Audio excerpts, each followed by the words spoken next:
Hi, welcome back. Hey. This is the 100% facts and logic only objective Trails in the Sky second chapter tier list. Aren't you blessed to have such facts put upon you today? With the retrospective we just did, hi, my name is Eric. I am joined by the absolutely incredible and wonderful Felix. Hi, how's it going, everybody? And we're gonna rank these characters. And these are in an order. Yeah. I tried to put them in like order, like so we have like the party first, and then I think I have like guild related characters, and then I have villains, and then I have like everyone else. Okay, I like this. Okay, Yeah, I like this list. I had to make this. This took a lot of time this afternoon, I'd like to point out. And we're gonna start with the big one. We're gonna start with Estelle. Okay. And I think I know where we're both putting her. Oh, Putting her yeah. up here. She is number one. And she gets her Best own of. dang tier. Yes, let's go. Everyone else is simply not as good. And we'll make a new S tier right here. Yep. Alright, let's talk about the greatest JRPG protagonist of all time. We have been holding off talking about Estelle for so long. We're finally here. The priestess of Bonk herself. Estelle. I love her. She is sassy, sarcastic, Yes. incredibly violent, adorable, and smug. And those are my favorite things in the whole world. Yeah. It's I love her naive nature, which is, well, I guess it kind of happens throughout both games, but like obviously more apparent in the first, and then as she matures, you only get glimpses of it. But I love that that's just such a fundamental part of what goes into the rest of her character, and like where the rest of that energy comes from. yeah. It's so good. I love, like, one of the things that's is kind of really awesome about her is she spends both games, honestly, being like, no, I'm not that great. It's like, no, you are amazing. Like, she ends the game, like, I ended up with like a B plus rank. Yeah, same here, I think. Yeah, like, then, because you need a perfect to get A. Yeah. You actually also need to bring a perfect save file from first chapter, I'm like pretty sure, because it's just rude that way. Yeah. The game's just rude. Gosh. It changes one line of dialogue. Precisely one to get that A rank. That's your reward. Oh, and shoes. You also get shoes. Of course. Of course. Of course. Well, Estelle has 3 brain cells. Yeah. Sneakers. Yep. Fishing. Yep. Incredible violence. Yeah. The 3 brain cells. I guess Yeah. Josh, but like that's not a brain cell. That's a heart thing. Yeah, 100%. Yeah. But that's it. That's all she cares about, and I love her. Yeah. Yeah, she's amazing. I love that she's very much like a tomboy. Which is hilarious with her interactions with Josette, and just like seeing kind of. I feel like Josette's almost like a mirror of Estelle. Oh yeah. Like they're basically like a very similar archetype. Yes. And I think Josette could also probably carry a game on her own shoulders, which would be hilarious, and I would play that. Love to see it. Yeah. I mean, honestly, if we got to ever play the Cassius Bright goes off on bizarre adventures during this game, I'd play that, even though I hate the man, but we'll get to that later. Yeah, oh yeah. But like Estelle is amazing, but because she lives in the shadow of her dad, she has this very modest opinion of herself, even though she's, quite frankly, and is told this multiple times, one of the strongest bracers on the continent at this point. At the end of second chapter, she literally is probably Liberal's best bracer. Yeah.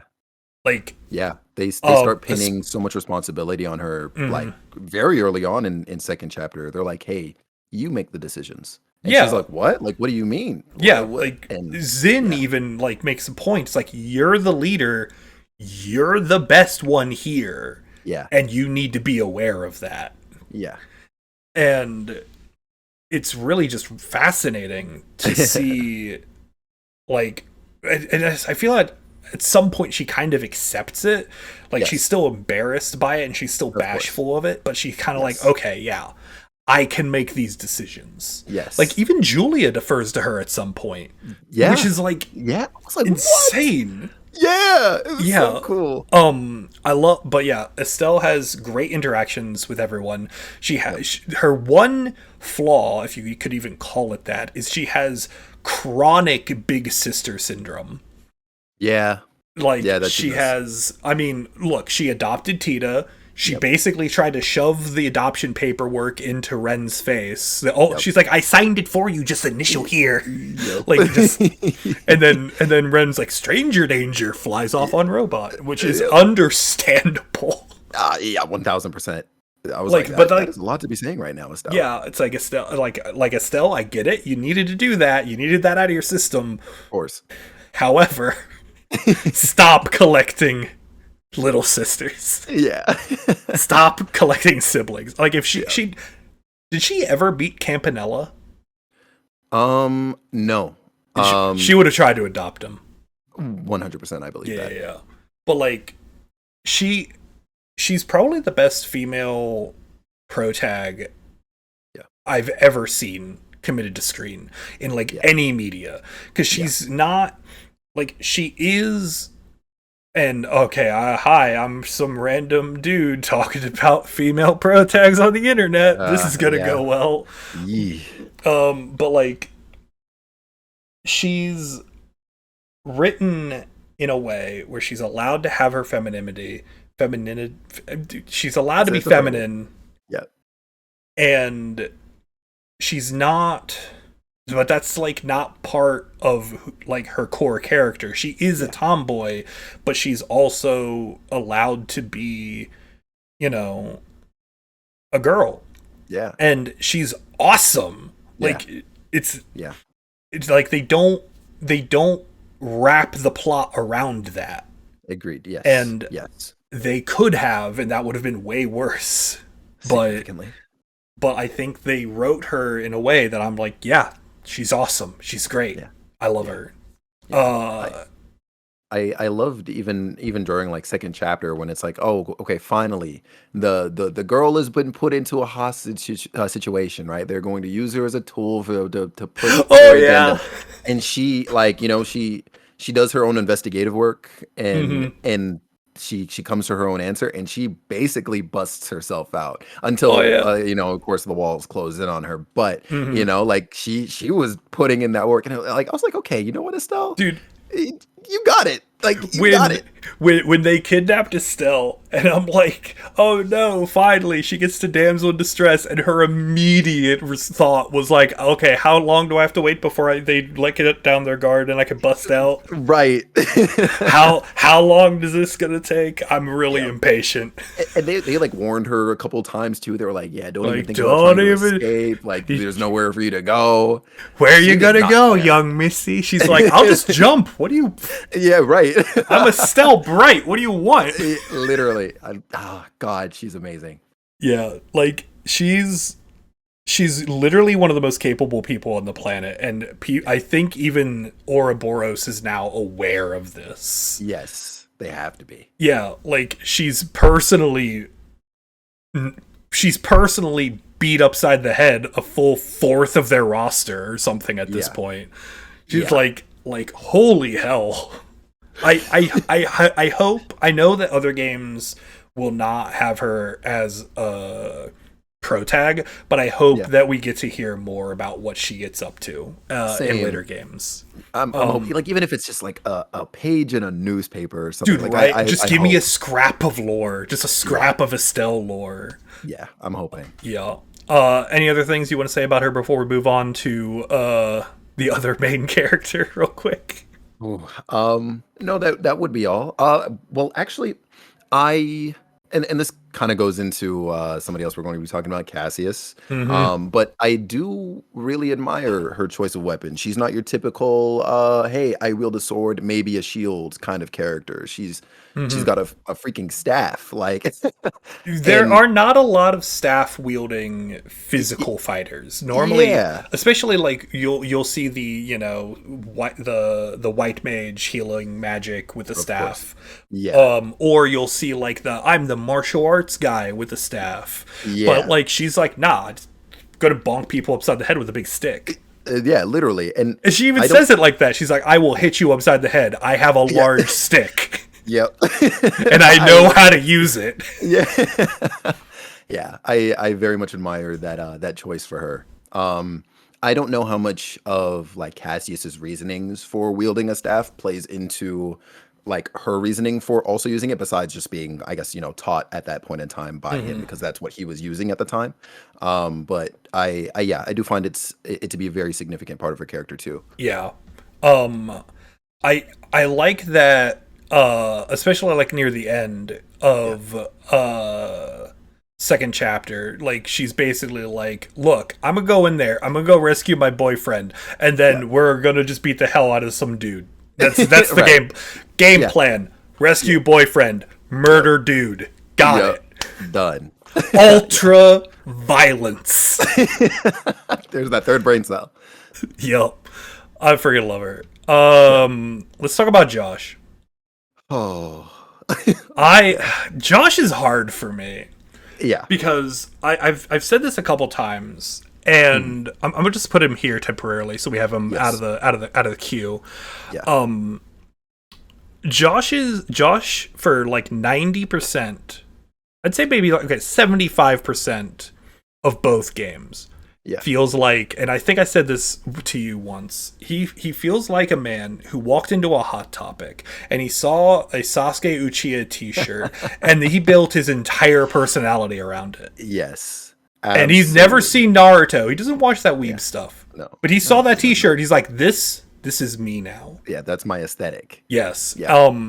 And that's him for like 75% of the game. Yes. And like by the end of second chapter, I'm like, oh my god, Josh, you're so amazing, beautiful. Why are we are not worthy of you in this world? But like you still have so much where he's just brooding. Yeah. And that really drags him down, in my opinion. Agreed.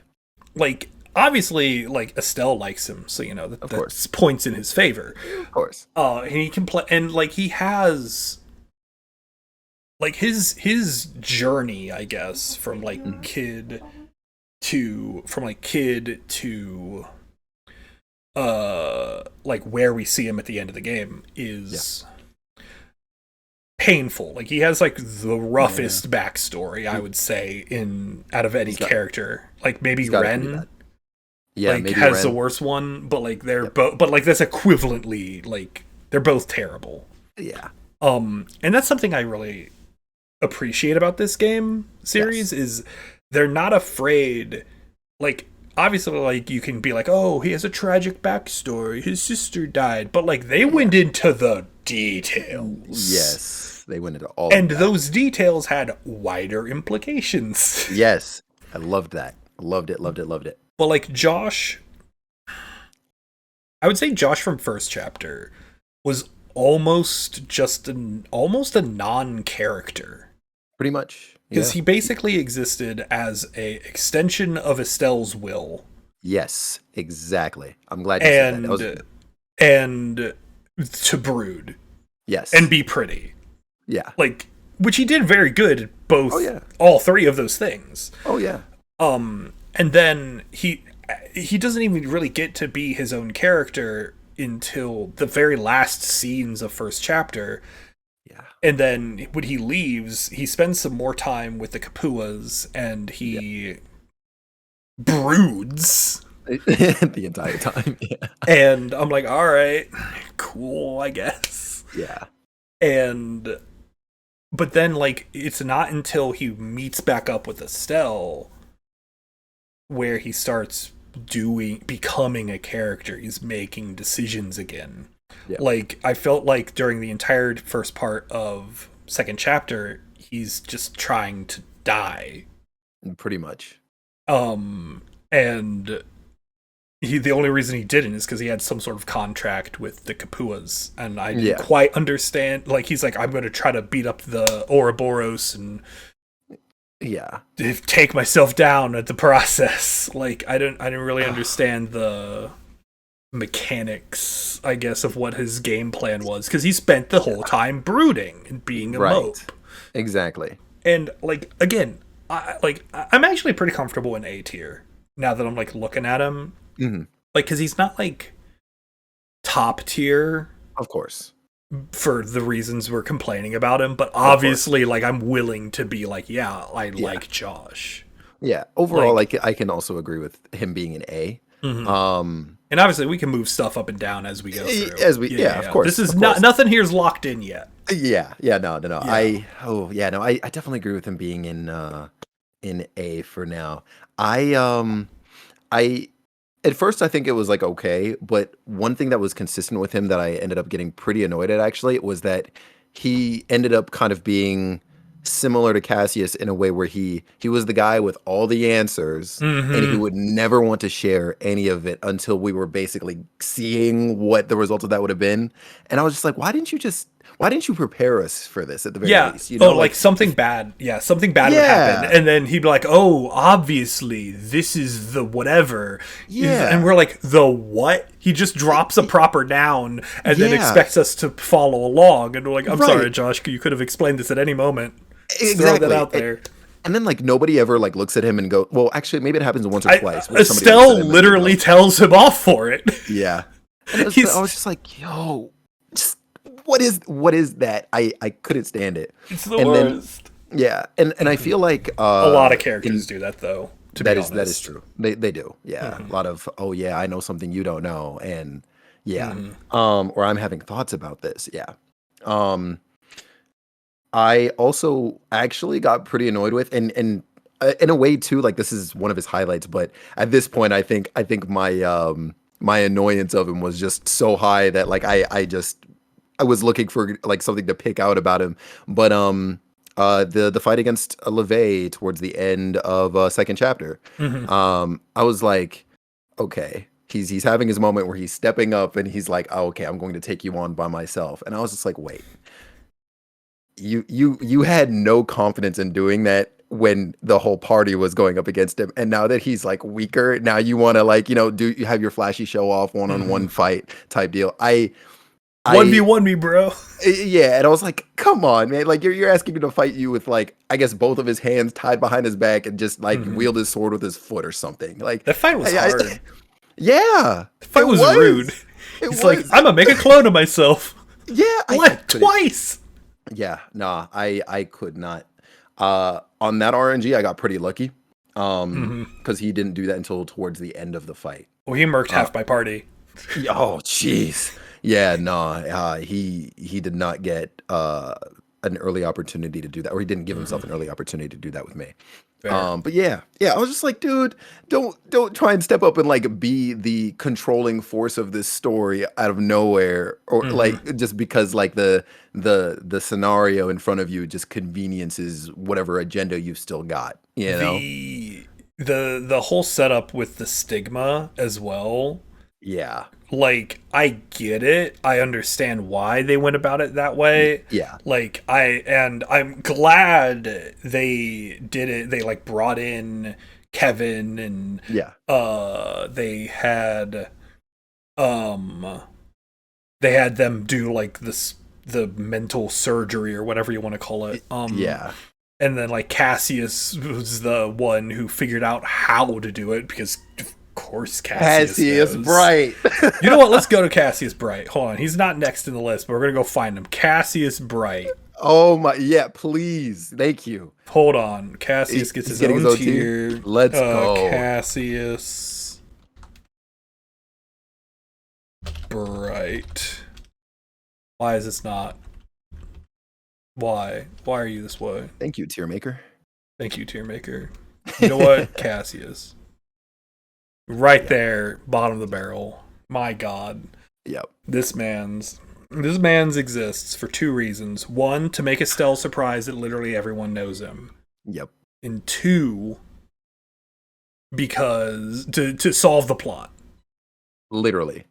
When there is no other answer, when nothing else makes sense, the world turns to Cassius Bright. Yeah, the whole, the world just stops and is like, hey, Cassius. Dude even comes in at the end of both games. Yep. Both games. Both. Dude comes in at the end at both games to save the day. He's like, yeah, I just went over to my buddy Ragnar's house. That one got me so mad. Dude, I was livid. Yeah. I was like, I would have honestly rather they died. Yeah. At that point. Yo, I remember wondering at that moment, like when it was setting up for them to fall, I was like, are they going to be caught by the airship, or like is like the Bobcat going to swing in, or like I was wondering what was going on. But I was like, it's got to be the Bobcat, right? They're the faster shit. Like the Arcel's fast, but it's unwieldy. Like the Bobcat, and then Estelle and Josette can bond or something. I don't know, but no, just Cassius Bright on a dragon. Cassius Bright. When Ragnar showed up, I was like, oh crap, because I think by that point I had like forgotten that we interacted with him, right, or that he gave us like parting words, like sort of, right. So I was like, oh, okay, cool. Like I thought we weren't going to see him ever, at least in this game. Yeah. So I was like, okay, cool, Dragon's done. So when I saw Ragnar, I was like, oh, cool. I didn't even see Cassius at first, and then like because he doesn't render, right? He isn't rendered the first part. The first bit of dialogue comes in, and Estelle's like, Dad? And I'm like, wait, what do you mean, Dad? And then I look again, and that's when I see his sprite chilling on the neck of Ragnar. He's sitting there just posing. Yeah. I'm so mad at this dude. But no, he shows up, he solves a problem, and then he leaves. No explanation. Yep. Like, I know people are like, oh, Cassius is so cool. He does all the... Yeah. No. Yeah, no. He's the glue that holds the whole dang freaking plot together, and I hate him. Yes, I hate him for it. I love how this family has two of the three members of this family have their own tier. Yeah, right. Yeah, just my God, Cassius Bright, Agate, Cassius, the one and only, only. I'm going to actually put him. I'm going to temporarily put him in A tier, and I want to talk about. I want to talk about Agate. I did not like him in the first game. Understandably. He's very he very much came across as the Cloud Strife but cherry flavored character. Yeah, and I'm like, and that's fine. I'm like, it's a cool archetype, but then like he started interacting with Tita, and then like we got the second game, and he had one of the most emotional scenes in anything. Yeah, I didn't like him at first, but then like we got his backstory in second chapter, and he got more interaction with Tita. He basically everyone adopts Tita. Everybody does. Everybody adopts Tita. Most adoptable character 2022. Yeah. What was your take on him between the two games? Very much the same as you. I was like, oh, okay, so we've got the hard ass like rival character who comes in and is very cold to everybody for XYZ reason. When we finally did get to explore that background, I was like, oh, okay, and it was cool because I don't know if in first chapter when you get to his village, I forget what the heck it was called. When you get to Revenue. Ravenue, yeah. Ravenue, I believe it's Ravenue Village, yes. Mm-hmm. And I remember interacting with like as many things as I could the first time I was there in first chapter, and seeing the names on the grave, and I was like, oh, okay, so I'm assuming that these are maybe like heroes who died fighting in the war or something like that. And then fast forward to second chapter now, and we're seeing him at the grave, and I was like, wait a second, because obviously by that point his sister's name had come up a couple of times. Yeah. And so I was like, oh, okay.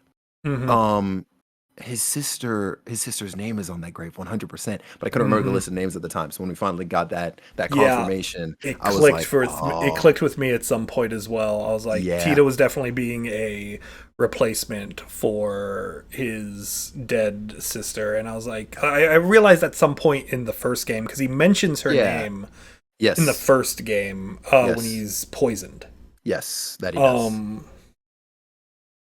all right, Cat's just gonna hang out on my shoulder again for a few minutes. I don't know what her deal is right now. But yeah, like I really liked that when he calmed down. Like that was the thing. Like a lot of times we'll get like that kind of character development and the character won't change. But Agate changed. Like these characters are not static. And so like, you know, the worst character on this tier list is better than like most characters in any other game. Yeah. Yeah. Agreed. But this is just my life now. It's but over like, for you. yeah, but no, I like if Josh didn't spend 75% of the game brooding, he would definitely be a tier above Agate. But I kind of place them in similar positions. Yeah, I can get that. If there's one thing that I didn't like surrounding his character, and I don't think it's necessarily like a him problem, right? But it's more so his story arc. I feel like it doesn't get that sort of that proper closure. It does branch off into overall happiness for him, right? Like he embraces Tita pretty much, and and yeah, he's just moved off in a better direction, 100%. Yeah. But there was also like the stage for a rematch set up by LeVay with him, right? The meaning behind like why he wields his sword and all that stuff. And I feel like that doesn't get a proper conclusion. I wish that those two had more interactions. Yeah. Near the end. Maybe if you bring him to that fight, maybe they have more. Maybe they have more, but I don't know. I don't know. Yeah, but like, yeah, Agate was he was a good guy. I like him. Yeah. Oh yeah, overall I like him too. All right, not a all the time character, but Analace, and why is she S tier? Because cuteness is justice. There's no way. What? There's no way. What? Yo, listen. Yo, are we gonna argue over this? We might. Why okay. is she S tier? Because she's a. Have you seen her bow? It's cute, and cuteness is justice.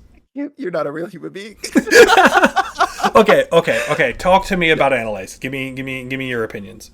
I don't exactly know what there is to say, to be honest, because she's there in a few select moments for sure. And I like that she ends up being like Estelle's training buddy, and they get to kind of like assess things together as they both grow. But like I can't recall any particularly like character defining moments for her. Like obviously we know that she has a very close connection with Kurt, Carna, and Grant, because they're like on the same team. Yeah, right. Like they're doing the same thing, and like that's kind of like it though, I think. And then obviously like the cuteness thing. Anything that is cute, she must have. She's got a giant plush collection. Also tries to adopt Tita. Yep. Yep. But I don't know what else. Like I don't know what else to say about her. Like I want to like her. Oh no, that's super fair. I want to like her more, but. Yeah. Oh yeah, there's characters that I'm going to want to like more or less, but can't because they're either much better or worse than I think. But no, I loved Analace. I thought Analace was like, I love her bit. She is cute. Yeah. So, but like, I think that she was a good friend for Estelle. 100%. I think that they complemented each other a lot. I think that they worked well together. Yeah. I think she was a fun party member when she was in the party. I really enjoyed using her. Yeah.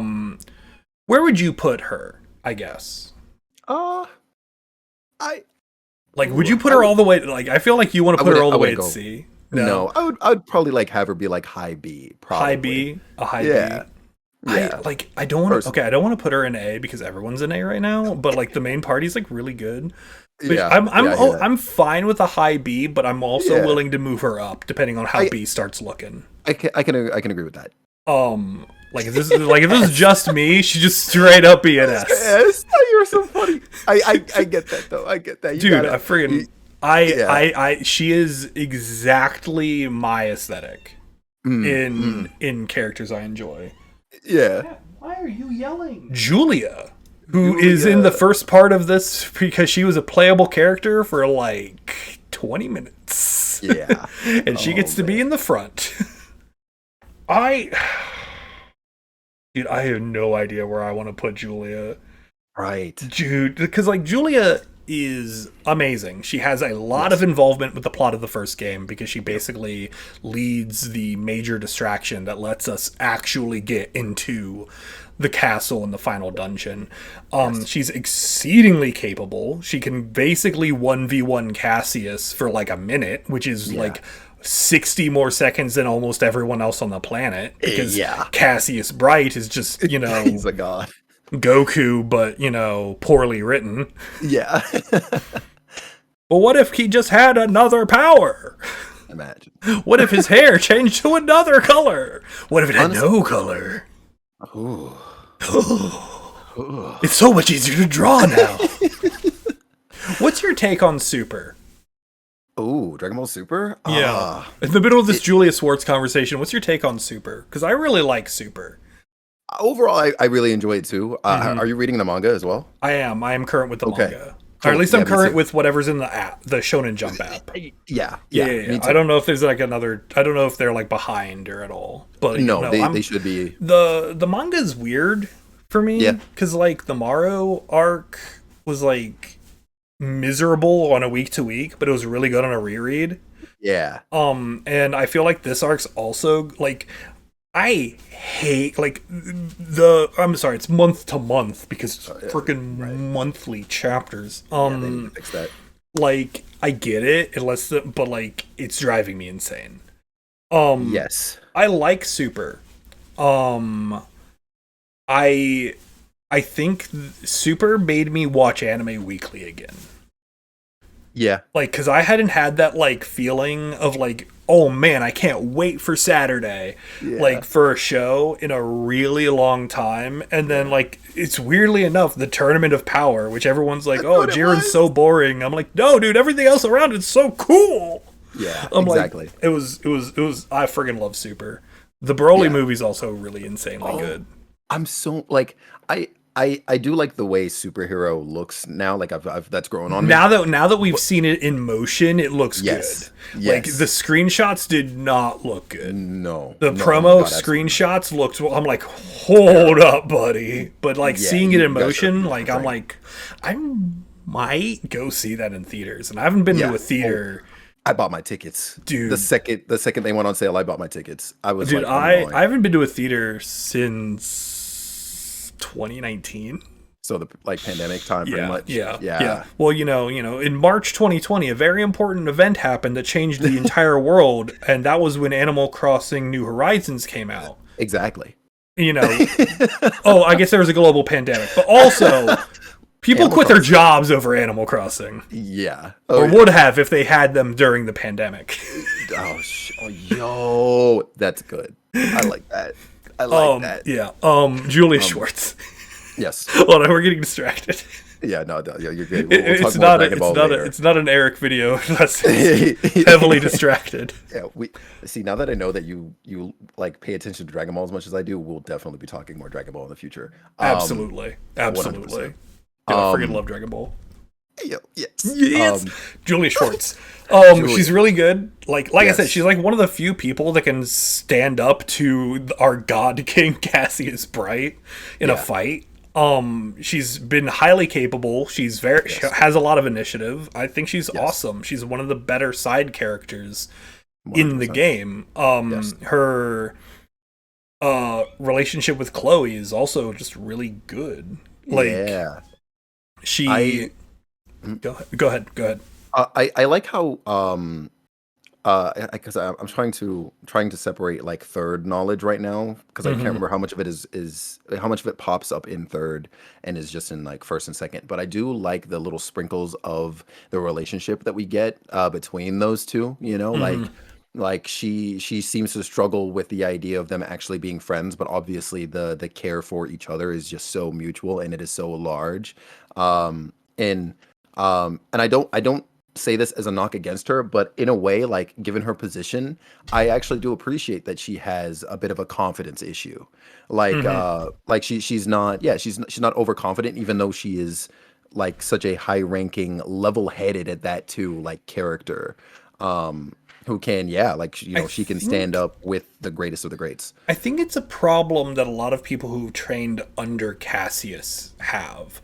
Like they're Yeah, like because Estelle has that same thing. Like yeah, if you've interacted with Cassius for too long, yeah. you start to see him as the bar, and that's just an Right. untenable height.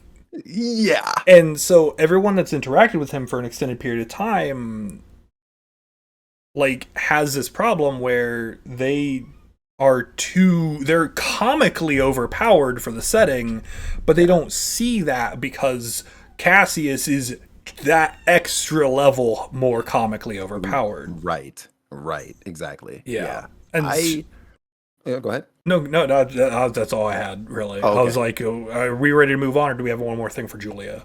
No, I was gonna say, keeping her in A tier I think is very appropriate for her. Yeah, I think A tier is pretty good. Hmm. Okay, I know you have a lot more Kevin knowledge Kevin than I Graham. do. I know you have a lot more Kevin knowledge I than I do. I can cut off that second chapter. That's fine. I'm real mid on him. Yeah, Like understandably. I'm gonna slap him in B temporarily just so we can Yes. talk about him, and I pull him out of the queue. I really Yeah. need like a queue. Yeah. Like like, people can hang out with Estelle until they get filtered. People can hang out with That's fair. Estelle, and then she can bonk them down to their place. Yeah. That sounds Um, good. so Kevin,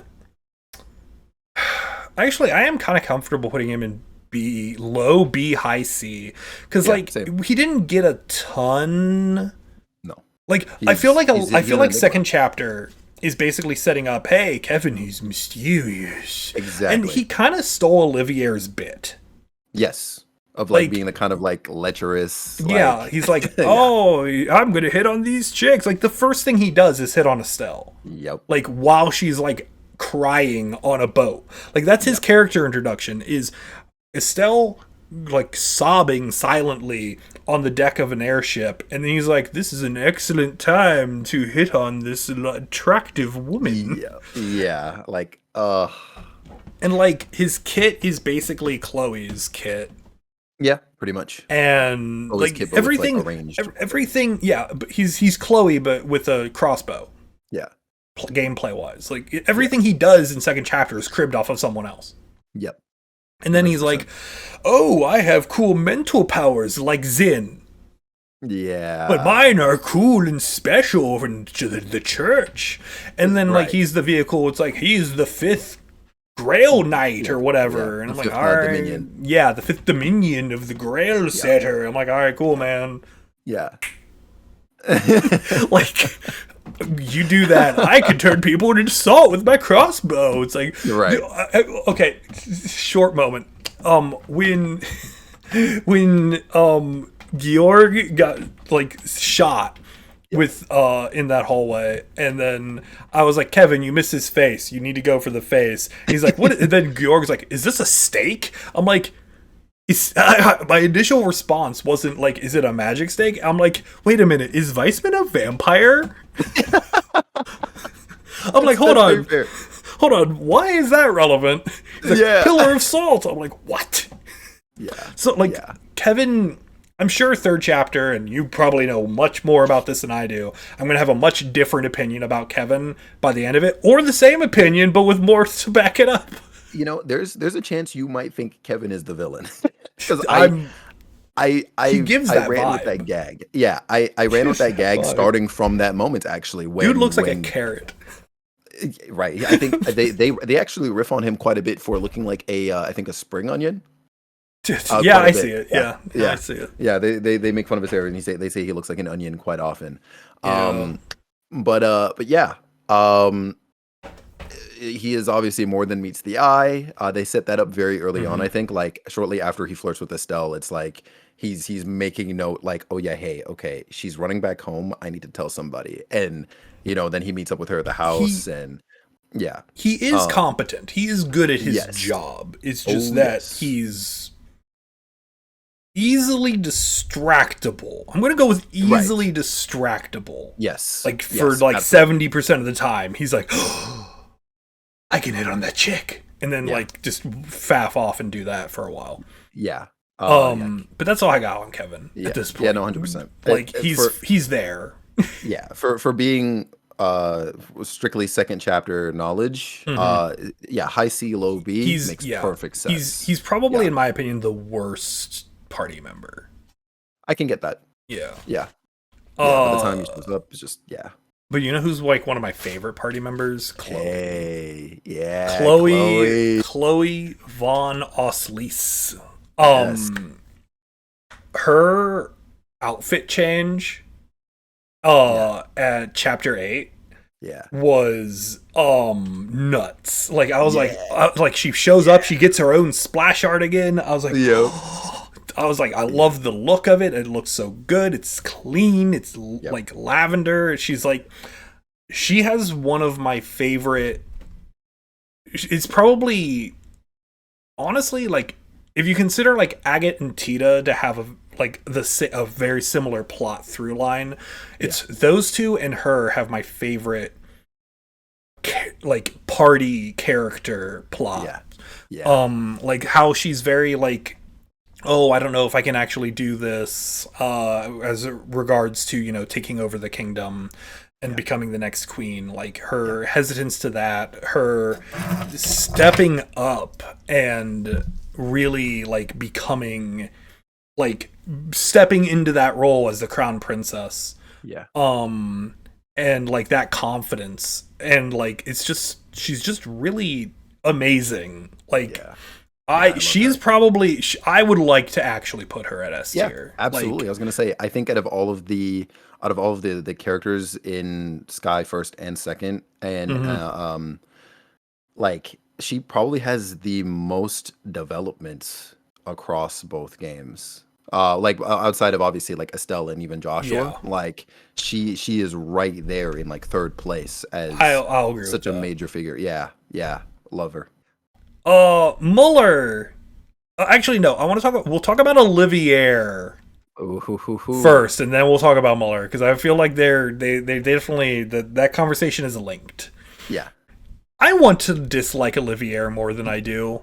I really want to hate this man more than I do. Me too. I really like him. He's so fun. Yeah, like he never takes anything seriously. Nope. Even when he does the heel turn, I'm like, he's like, next time you see me, I will be a villain. And then he shows up, I am the villain. And then he like looks at Cassius, he's like, and I'm like, what is wrong with you? I understand Mueller. I feel like by now at this point I understand Mueller. Like he's like, what is wrong with you? Yeah, he's a problem. The dude just wants to wander around aimlessly, get belligerently drunk, and play his lute and maybe get a hookup. That's his one desire before he has to go, you know, unscrew up a country, I guess. Yeah, right. Yeah. Which again, I can't wait to learn about that. Dude, it feels like Cold Steel. Like that feels like it's probably the plot of Cold Steel. I have like that foot in the door knowledge of Cold Steel for like his purpose. Yeah. Because when I first saw him in first chapter, I was like, I know you. And by then it had been a good like 2 years since I played Cold Steel. So I was like, I know you. Who are you again? And then I tried to piece together what his relevancy was in Cold Steel, like throughout the rest of my playthrough. And at first I thought he was somebody else. I'll say that. Yeah. And then when I realized who he actually was, I was like, oh my God. there it is. Yeah, and like I loved it so much. My knowledge of Cold Steel begins and ends with the fact it takes place in Arabonia. Yes. Like that's all the knowledge I have. So that's like the biggest I'm so thing, like right? that is one of the main things I really like about having never heard of this series before. Right. Is I'm walking in almost 100% blind. Right. His bit does get old after a little bit.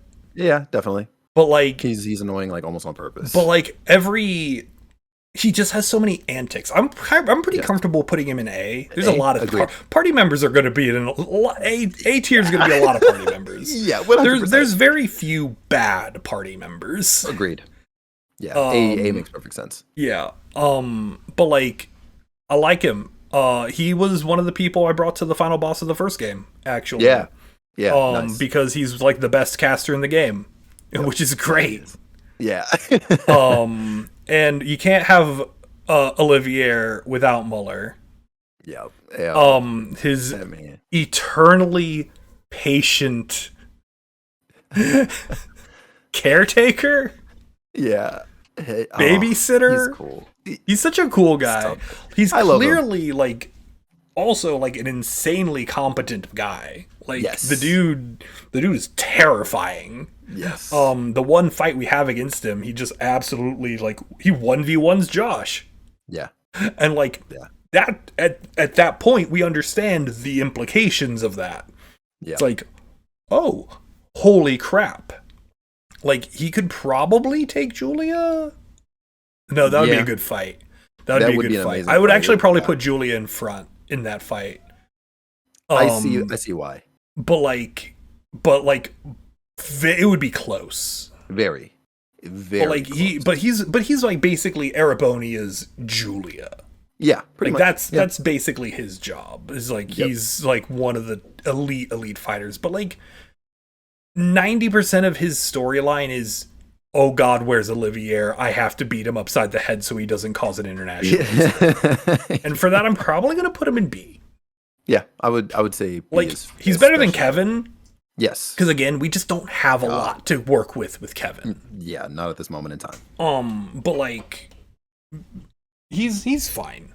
He's fine. He's an excellent opposite for sure. Mm-hmm.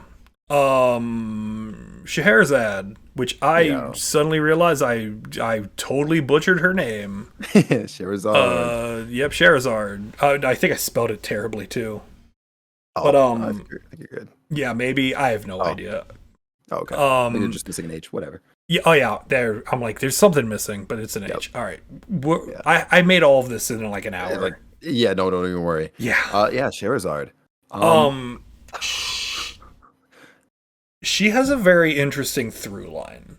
Yes. She starts out as this mentor figure for Estelle and Josh, and then she maintains that at the beginning of second chapter. But once we start getting Lucy and like her coming in, we're getting a lot. She almost like kind of breaks character. Yes. And she becomes a lot less dependable feeling, which I think kind of makes sense from like a storytelling perspective, because she's basically like, oh my God, you're alive. Oh my God, what? Oh, like a lot of her worldview definitely kind of got screwed up.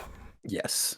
And that's not, and so like I get what happened there, but it's still kind of like you almost have two versions of her. You have the pre-fog and post-fog. Yes. And I think I preferred her pre-fog. Like, agreed. Like she's still a cool character. Like she's like has this like weird horny alcoholic deal that she's been going through the whole game with, which drops after that chapter. That's true. Like, I just feel like so many things that make her just fall over. 100%. In the wake of Luciola, we do lose a lot of Shara. It seems. Like and it's cool that you got your, like, I guess you could call it development, but at the same time, it's like, dang, I wish you still kind of like at least came back to you afterwards. Like, sure, like let it define you, let it change you in what ways I guess would matter, right, or are relevant. Yeah. But don't like lose the rest of it. Yeah, and that sadly happens with her. I feel like and that's which sucks too, because again, like Estelle is like one of the best written female leads we've had in forever. I'd still probably put her like B tier. I was about to say, I'd probably maybe put her. I was like probably there, like maybe even above Analace. Yeah. Because, like, Analace, again, like, I love her, but we don't have a lot of her. Right. And I know you're not the that's biggest primary. fan. Yeah, that's my primary like, thing she's with probably her, like, honestly. yeah. Yeah, and I'm pretty happy with her there. Yeah. Yeah, it's pretty much all I want to say on her for the moment. Okay, so every other tier list doesn't have this, but freaking no other tier list has Sieg, and this is a call out to everyone who's ever made one of these tier lists. If you don't have Sieg in the main party tier of your tier list, that's not a real tier list. Put some respect on this man's name. I agree. Like Sieg was spitting out here. This bird has put in more work than Kevin. Yeah. Yeah. This bird did more than Kevin in second chapter. Just throwing that out there. Kevin did 2 things. Yep. And they were the same thing twice. Pretty much. Weird magic mental powers. Literally. I love the bird. It was so weird. It's such a weird concept too. It's like, I can communicate with Sieg. Like, what is it? Psychic powers? Like, pretty much. Is it ever explained? Not in depth. No, you get that little bit of we share a connection. I share a connection with Sieg, and then like Estelle is like trying her best to establish said connection. It's just confusing him. Yeah, it's just confusing him. She's like, I can whisper to the birds. No, I love Sieg. Sieg is probably hell, Sieg almost solos a boss at one point. Okay, it's actually Gilbert, but like, come on. Yeah. Still, it's fine. I'm very comfortable putting Sieg in A tier. I'm good with that too. This bird gets more character development than so many other characters, and it's wild. Yeah. Oh, I hope we get more Sieg in the future. I don't know how much more of an appearance Kloe is gonna get, but yeah. Yeah. Our precious explosion daughter, Tita Russel. It's nothing else needs to be said. Nothing else. She's so good. She is incredible in all ways. Yeah, every way. One thing that kind of I wish we got, I kind of wish she got more character development outside of Agate's storyline. Agreed. Because basically the one I will say, I'm keeping her in S tier. She's not moving. Yes. My one major complaint about Tita, now that I've kind of now we're doing a retrospective. Yeah. All of her character development involved other party members. Yes, that is true. She basically was like, I'm a single child. Estelle's like, no, you are not. Yeah. And then it's like, Agate's like, my sister's dead. No. She's Liberal's most adoptable party member. Yeah, literally. That is her. And we love her for it. Yeah. If I had if I had a nickel for every video game that I've played recently that had a small blonde girl with a big red hat who chucked explosions everywhere, I'd have 3 nickels. Yeah, which isn't weird, but that's 15 cents. That's not a lot, but that's, whatever. I screwed up that quote really badly, just so we're moving on. Zin. Oh, I do like Zin quite a bit. Zin is kind of great. Yeah. He's probably one of my favorite of the, I'm going to call them the tertiary party members. Yeah. Yeah, no. Because you have your primary Estelle, Josh, and then you have your secondaries of Agate and Shara. And then I feel like everyone else is kind of the tertiary crew. Yes. And he's probably legitimately my favorite of those, and I'm very comfortable putting him in high A. Probably above Julia. Yeah. Or even above Agate. Yeah, actually. Because he just shows up. We call him a bear, and then he's like, yeah, that sounds great. And then he just punches everything. He literally just never stops. Dude never stops punching. That's what it is. And he does get a lot more character development compared to a lot of the other party members because, again, Walter is one of the antagonists, and he's Walt, and he exists basically to give Zin development. Yeah. And there are a lot of tropes there, but they're tropes I like, so it doesn't matter. Yeah. Honestly, one thing that absolutely sold me on Zin, well, after me already liking him, was when he learned, because I don't think he starts with it, but when he learned Oral Blast. Dude, the Kamehameha. Oh. Yeah, that's it. I was like, my Dragon Ball fan was screaming. I was like, he's the Dragon Ball character. Yep. So I was so happy. I've brought this up several times. I've brought up Xenogears multiple times during this video. And Zin is a dead ringer for the protagonist for that game, Fei Fong Wong. Yeah. But like aged up. And so I've had this like mini continuity in my head that this game is secretly a sequel to Xenogears, which only cemented itself further when we had like C. Tenuzuki as Professor Alba / Georg Wiessmann. Zin shows up and he's Fei Fong Wong. He even has the same personality. The tetracyclic towers turn into that weird space thing, which is literally just how the end of Xenogears worked. Oh my god. And I'm like, maybe I'm not that far off base. There's a connection there. There's too many connections for it to be a coincidence. There's either inspiration from or actual like intent there. Yeah. Oh, which is weird. But no, Zin was awesome. And that's the party. This is the party right now. I think that's everyone. I don't think I missed anyone. So let's talk about people who are connected to the guild. Wait, no, we're gonna talk about one person first. We have Estelle's mom. Oh. Which should have been higher in the list, but she was not in the correct spot. No, you're good. Here's the problem.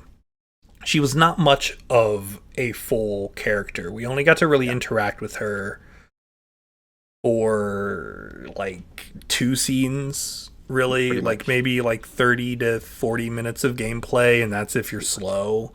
Yeah. But her influence is felt through the entire game. Estelle's like big speech at the end of the game is like, my mom saved my life, and because of that, I'm here to kick your ass. Yeah. And so like she does not have a lot of story importance. Yes. Well, okay, she has a lot of story importance, but she doesn't have a lot of character acting. Like, she doesn't do much other than have the literal most emotional scene in the entire game, and also, like, just be a presence, or the lack thereof, a presence in Estelle's life.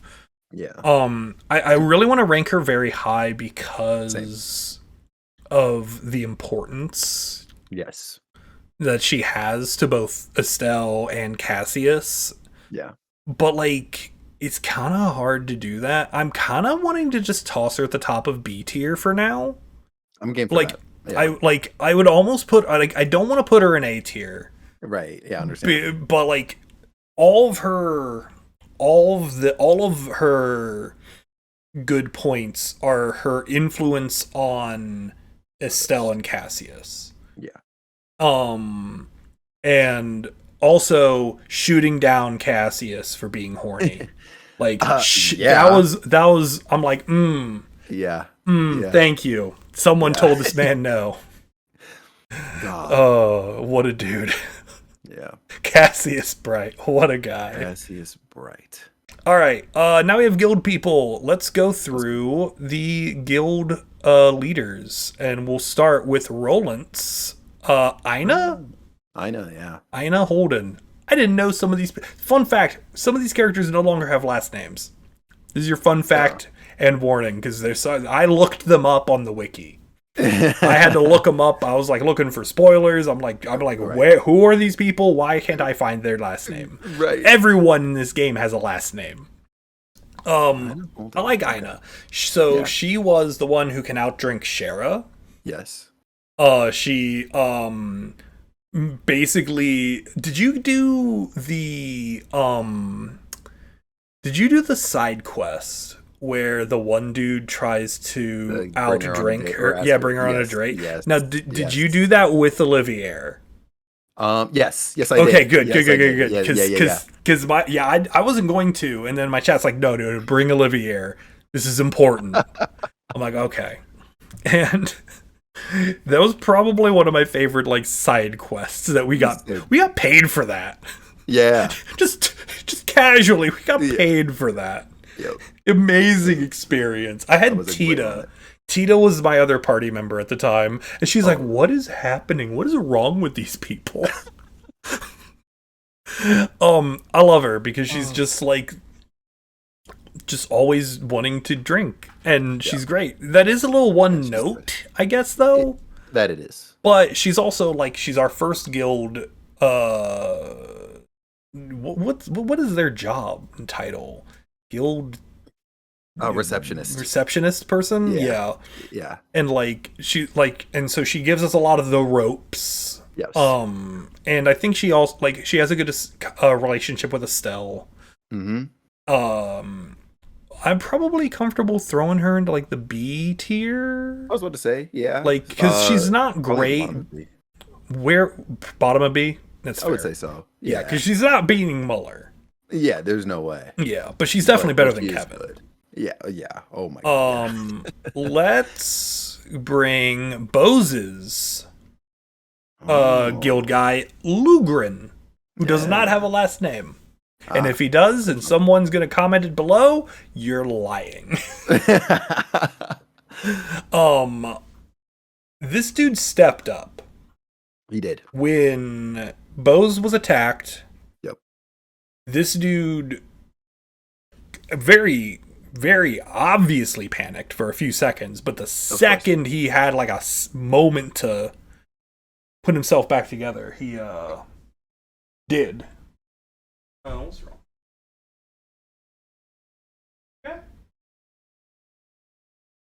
Okay. That was weird. Anyway, sorry, the cats are just cats. Catty. Yep. Yeah, they're a lot more active today than I was expecting them to be. All good. Yeah. But like he stepped up. He was doing great. But like other than that, like we don't really have a lot of development for him. No, we don't. Like he does his job well. Yep. And I feel like we're gonna have a lot of characters in this tier list because there's a lot of people in this tier list. You're gonna notice. And like I kind of feel like I would put him down with Aina as well. Agreed. Because like I don't really have like an order for them. I'd probably put her above. Like he doesn't do a lot. He's friendly. He's nice. Yep. But like, and he does step up, but that is also his job. Exactly. Dude needs to retire and live happily after this game. Agreed. May he live happily ever after. Very happy. Jean. Jean actually had a lot more development, I think, than the other two did. Yep. Agreed. Because we spent a lot of time in Rouran in the first game. Yeah. Not nearly as much in the second, but like I felt like he had a lot of screen time. He did. Most definitely did. He was really knowledgeable, really on top of things. He had a great personality. I don't remember what the line was, but I definitely remember laughing out loud at him just being absurd. At one point. I'm trying to remember, but I remember when I was making the tier list, I was like, this guy's probably the top of my the 5. Yeah. And so I'm probably just going to put him right here. Yeah, do This is the nice thing. Now we're in a few characters. We can just kind of like, these people are fine. Yeah. before we get to a few people. Yeah. Oh, okay. I might have just lied. Kilika's kind of amazing. I love Kilika so much. She is brutally honest. Yep. She ties into a lot of I'm going to say Zin ties into her plot, character development. Honestly, yeah. Like she's awesome. She was, I guess, dating Walter or something at some point. My impression of it was that it was almost like one of those arranged things turned emotional. Like I think it was just set up for them to sort of be together, and like maybe either of them were kind of like indifferent or like would prefer not. Hmm. But then they got to know each other better, Ah, and then it the started to Ranma sort one of half plot. yeah. That's the impression I got from what was given to us. Like Hmm. I was just like, oh, okay, so it didn't start out romantic, but it kind of I guess became that at Yeah, least for well actually I guess for both of them, if not at least Walter. yeah, Hmm. definitely. I would Yeah. say, but yeah, like she she did that. Like she was clearly a capable fighter as well. Like, Yo. oi, oi, oi. Yeah, when I'm she appeared, I was dude. like, When she was on top of that "What?" tower, I'm like, I'm sorry. How did you get up here? Right. Oh, I was so I'm sorry. What? happy. Yeah. How does anyone get up these things? What's wrong with you people? Right. Stay home. I'm still probably saying B, but Yeah. I'm like looking in the Shara region. Right? Like Like she is up I'm there. almost willing to put her right there. That is fair. Like just a little That bit is fair. above Shara. And again, Shara was hurt immense. Weirdly enough, she was hurt by her character development. Yeah. That Yeah, that sucks to sucks. say. It Yeah. sucks to say, but it was true. Who was the last one? We have Elnan. Oh yeah. And he's kind of like, I'd say he's probably here Yeah. Out of all of them, roughly. he is Like the most present, but he's he was just there kind for a he's lot yeah. of the end of the first game because we just spent so long in Gransel, Yep. and he was there for not as much of this game, but he was No. competent. Yep. He was forward, like the Yes. dude was prepared, Yeah. and I Yeah. He appreciated was that like, "What's about the him. plan? Let's do it." Or Hmm. here's what my proposal. Let's do it. Yeah. And yeah, he's very good at reining everybody in. He had a very good organizational skills. Yeah. And I appreciated that about Yeah. him. Yeah. So yeah, like that's there you go. There's your 5 guild people. Let's talk about the rest of the team. Analace. I know nothing about Grant. Yep. See, easy. He can hang out above Kevin though, because at least he's not Kevin. True. Yeah, he's just there. I wish we knew more about Grant. Yeah, he was rounding out the roster. He was filling out the team Analace. Yeah. Now some people would call that team Kurt, but we don't say those things around here. Heck no. Don't let us catch you. What do you think about Carna? Um, it's one of those things where I really want to love her because I know that she is untapped. Starting like literally from the moment that she was set to escort the kids, I think from the orphanage to the neighboring village, I was like, okay, Karna is probably really really cool if she was like the sole person selected for this. Um, and then her appearances afterwards, like during the tournament and stuff like that, I was like, oh, okay, like like you have a kit potential here that is like really really cool, and we haven't really seen much of that outside of maybe like Tita, I think, Mm-hmm. in the game so far. So I really wanted to like Karna. I was calling her my waifu for like a good majority I mean, of my time. I love her. I think look she's at her. cool, Yeah, right? she's great. Yeah. But we don't get much of her. We probably get like a little bit more of her than we do with Grant. So Yeah, she is one of the boss fights in the prologue, yeah, and that's like, and she has this like sadistic streak. yeah, And then we're like, why are you? She's like, why are you so mean? Estelle's like, why are you so mean? She's like, oh, that's just me. I'm like, ooh, yeah. Also, the fact that she's a gun nut and yeah, she's like, yeah, I had this cool gunpowder based gun, yeah, and she's like, I can't wait to use it. yeah. I'm pretty honestly, I'm pretty Like happy putting her in like high B, low A. yeah, yeah. Okay, okay. I'll take it. I'll take it. Like, Yeah. yeah, like she's like obviously not like as good as Sieg the Of course not. bird, No, of course not. She which might be is like the lowest A, yeah. maybe by the end of this, maybe. So Kurt gets to hang out with Cassius, right? Oh, 100%. I was getting ready to yell, put Kurt and Cassius tier. Yeah, Kurt gets to hang out with Cassius in the Cassius tier. Yeah. Oh, Just God, Kurt, you suck. God, we've already talked about him earlier, but like Yeah. just everything about Kurt just makes me mad. He's Mhm. the least competent member of Team Analace. Or at least the one that screws up the most. He has to do the same, I lost my memory bit twice. Yes, I know that's Wiessmann's fault, but... And then he lied about being able to cast arts. That too. Yeah. And I will never forgive him for that moment. Yeah. I will literally never forgive him. I wouldn't either. He's in the stay in Sky and never come back. He's in the pantheon of characters I will hold a grudge against for the rest of my life. Speaking of characters I'm going to hold a grudge against. We're starting off strong with the villains. Villains are starting off strong. We got Georg Wiessmann, George Wise Guy himself. Yep. Which is one of my favorite plays on words I think ever. Dude, when he introduced himself, he's like, I am Georg Wiessmann. I'm like, hey, George. Yeah, right. Yep. I've been calling him George the whole time. I only call him George when I'm mad at him, which is all the time. I like that. I hate him, and that actually makes him a great character. 100%. I'm gonna make a move, and you're gonna probably disagree with me here. Okay. S tier? I hate him.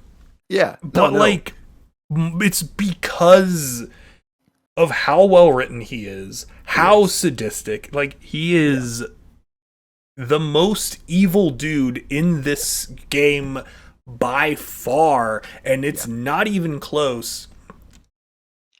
And his boss fights were fun. Yeah, agreed. That helped. Too much HP.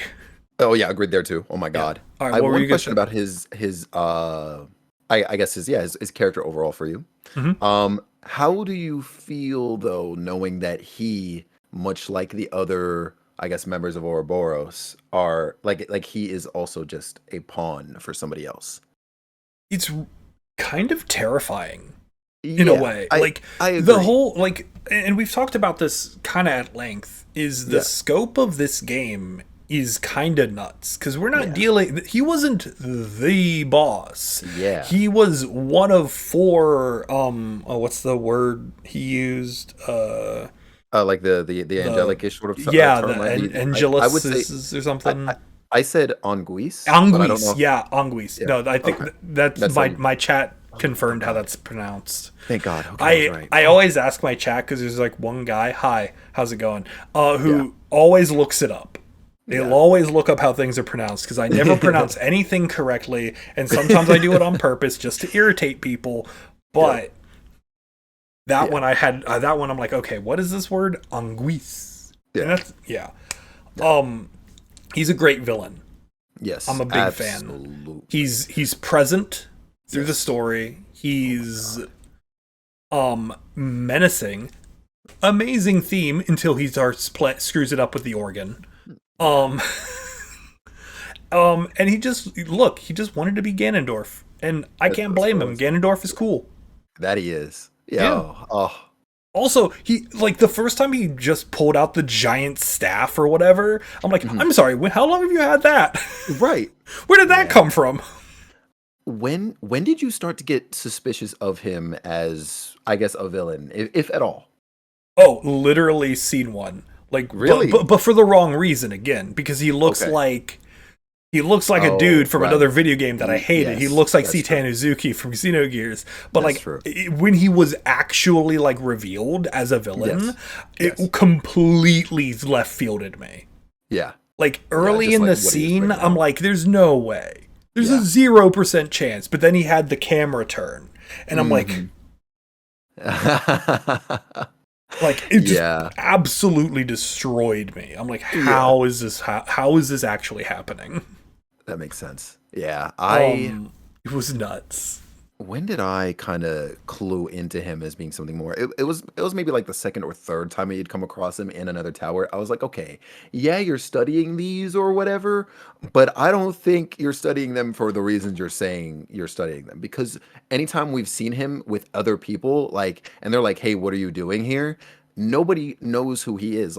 You would think somebody that looked like him or dressed like him or whatever would have some sort of renown, at least in some space, but nobody ever knew who he was as Professor Alba. See, that God, that never procced for me. I guess there was one time where he like was already at the top of a tower, and I was sitting there. I'm like, how did you get up here? Right. And he's like, please help me get down. And then I was like, oh, maybe he just ran like an idiot. You know, You're right. Like, whatever. That's you know, what I thought too. Yeah. I was like, because my initial thought was like, wait, how are you here? And then he's like, please help me. I am a poor archaeologist. Yeah.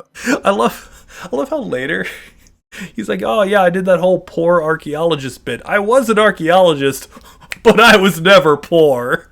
And I'm like, you, just what an ass.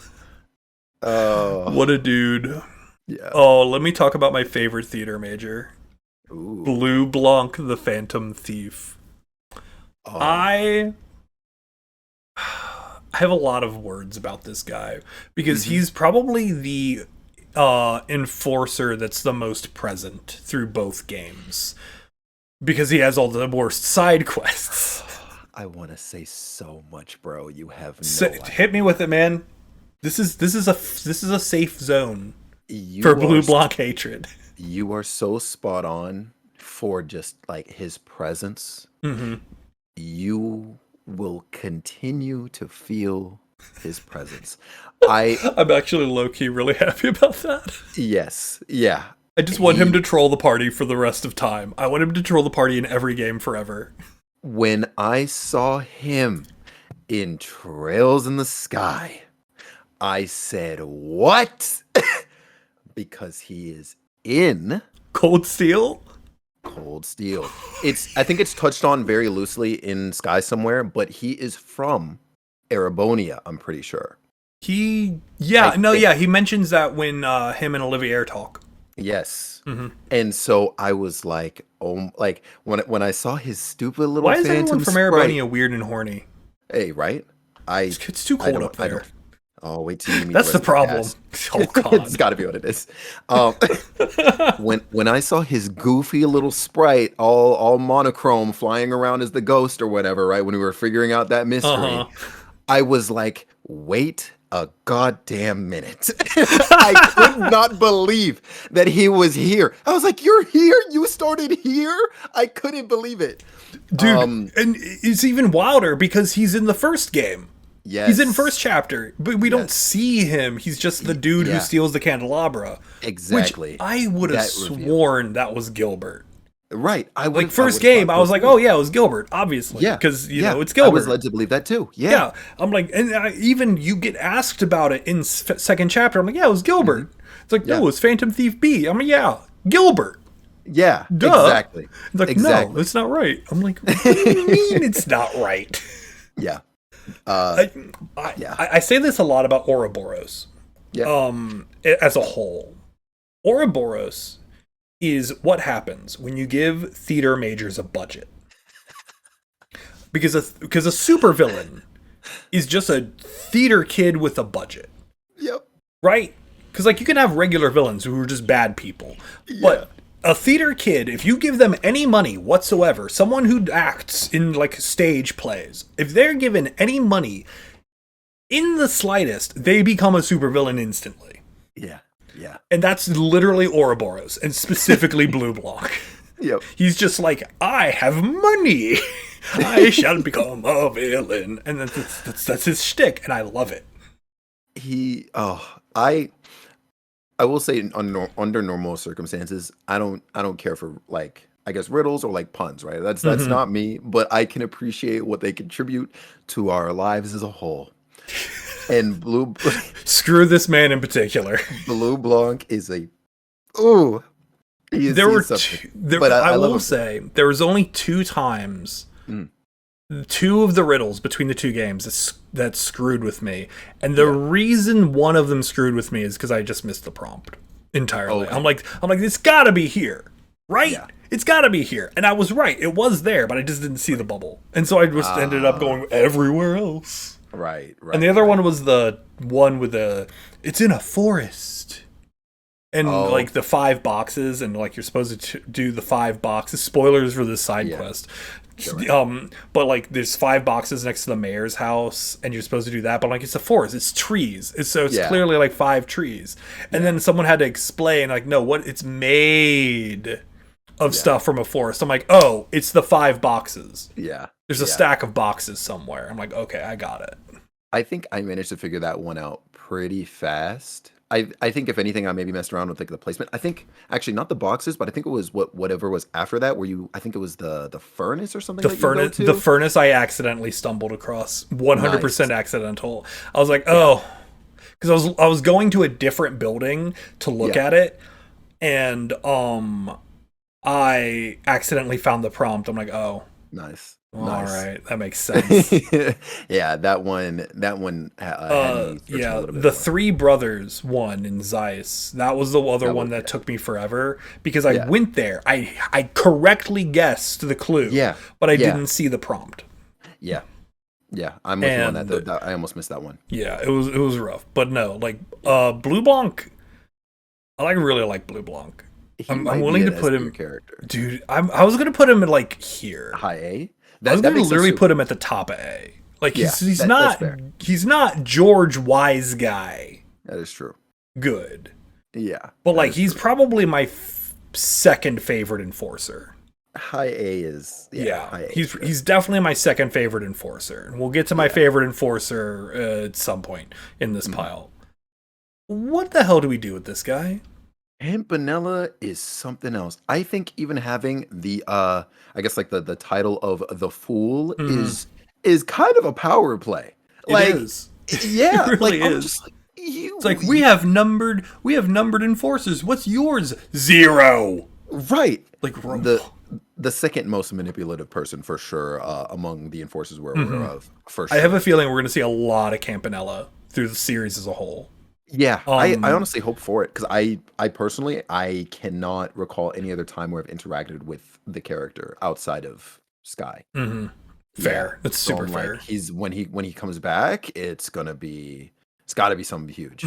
Because Campanella definitely feels like kind of like a right hand man to, I'm going to assume, the Grandmaster. Yeah.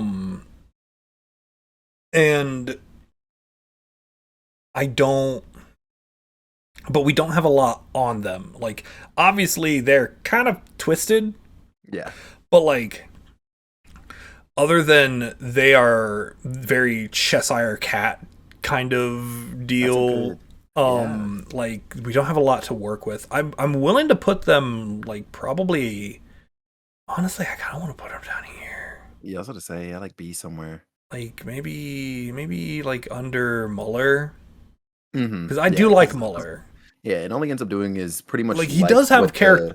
He does have a lot of like screen time, and we do get to interact with them. So we have a pretty good bit on them, but like they're not well defined yet, which I think actually fits into the character a lot. Exactly. I was gonna say exactly. Like just as the guild receptionists do, like he only does what is required of him and nothing more. He doesn't push any extra sort of agendas. He doesn't contribute anything extra. He only does what is required. He's the observer. That's it. He does exactly that. Yeah, and I hope he observes more things in the future.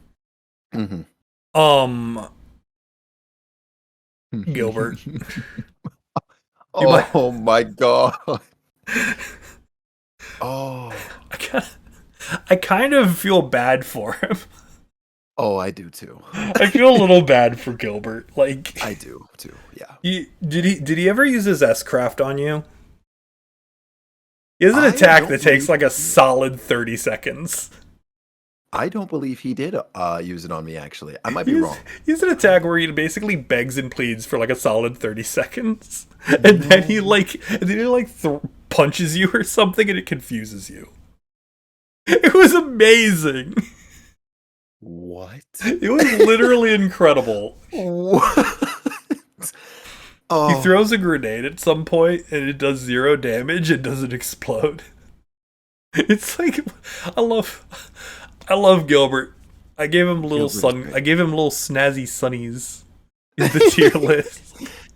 Gilbert is he is great for what he does. I like that they were able to turn somebody who otherwise was really just like an accomplice to another crime, right? Like he was literally just a side person involved, like caught up in a mess, and then he got turned into not necessarily a major player, but he got a bigger role, right? He got small guy got put into some really really big shoes. He had some big shoes and he did not fill them, and then he tripped a lot. Exactly. Yeah. I kind of want to. I almost want to put him in A tier, but I don't want to put him below.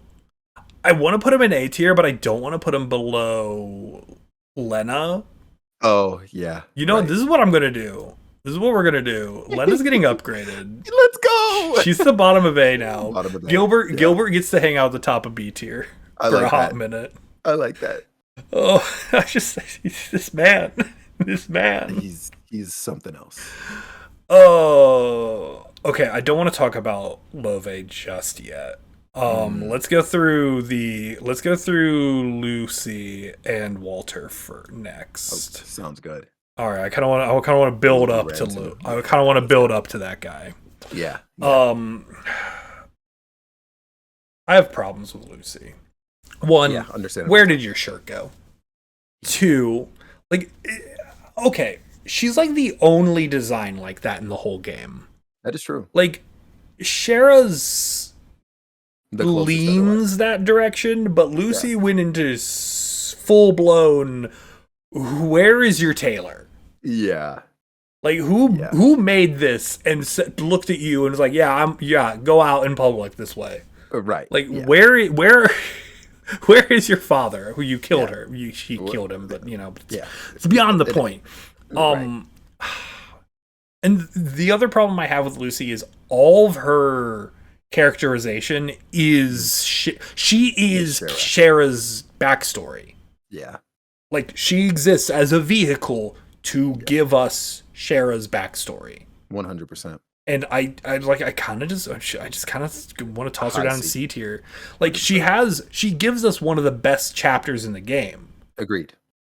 Yes. But as a character, like, not so much. She's not the best character. And everything good about her characterization is because it's part of Shara's backstory. And that's I mean, honestly, those two combined make an A tier character. Yeah, those two as two separate people are a C and a B. Yes, agreed. That is perfect. Mm-hmm. And that's kind of the same problem I have with Walter. Yeah. Walter is a vehicle through we get Zin's backstory. Yeah. I'm going to reverse that. Zin is the vehicle where we get Walter's backstory. Yeah, I can see that too. Because Zin's backstory is like, he's the naive, kind of meathead guy. And Walter's the angry meathead guy. Yeah. And, I don't mind that archetype. Yeah, agreed. But, again, Walter and Lucy, I'm probably just going to put them next to each other. They're in no particular order. But, Walter and Lucy both exist as vehicles to give someone else's some other character a backstory. Yeah. And it's not the most competently it's not the most competently put together thing I've ever seen. And especially for this game. If this if they were in any other game, they'd be A or S tier characters. But this is Trails in the Sky. Exactly. The bar is really high. It is. You got Bestel over here. There's the bar is high. The bar is really high here. So we can't compromise. Also, I do love his design though. Yeah. Yeah. He wears his sunglasses in caves, so he can punch people. That's the whole sentence. That's it. All right, now we get to talk. So now we've talked about those enforcers, so we can talk about the enforcer I want to talk about. Ren. I have never felt more betrayed than when she pulled out that scythe. Yeah. That was a bit that my heart hurt. Yeah. Which I am going to put entirely on the emotional weight of the scene and totally not the fact that I had Taco Bell for lunch that day. But she is probably the best written enforcer. Yeah. In my opinion. I loved her storyline. I loved how she like her backstory was really good. Her interactions with Estelle, her interactions with Tita, Yeah. her side quest was really cool. Where she Oh, basically she's like, I can be Blueblanc. yep. And she wrote Yeah. up those riddles and everything. Yep, she Oh, did a good, and like the conclusion to her boss fight was like yeah. one of the most like I cry. Like I'm sad on the inside thinking about it, and I hope she gets to come back, and I hope she gets to have a happy resolution in her storyline. I want nothing more Mm-hmm. than for Estelle to actually get those adoption papers signed Yeah. Yeah. and add to her little sister collection. I will say, like, because I definitely felt this during my playthrough of second chapter, and as we got kind of like that exposure to her and that conclusion to her for the game as well, I was like, the way she's kind of like tossed at us as the player, I feel like the setup is there for her to be recurring, I guess, in some form. Like, I don't know if it'll go to the extent of her, like, say, getting her own game, like we're aware Kevin does. Yeah. But she definitely I feel like she's going to have significant presence throughout. But I'm not sure how much of that may tie into like, oh yeah, hey, like, are you going to be with Estelle? Are you going to be part of the Bright family, etc. I don't know, like, I kind of, like, low-key, what I would love if she came in as a protagonist. Yeah. And then, if you've not, like, because that would be crazy, because, like, let's say you play, like, that, whatever game she's in, with no context of Sky. Right. And then then you can go back and play Sky, or like you can see, or you do go in and you're like, what the hell happened? Right. And then you get that filled in during the course of that game. But like she starts out as a pro tag. Yeah, I would that would be love that. I'm very comfortable putting her in S tier. same. I'm gonna put her above George. Because I actually like her, and George is only an S tier from the sheer weight of his presence. Yeah.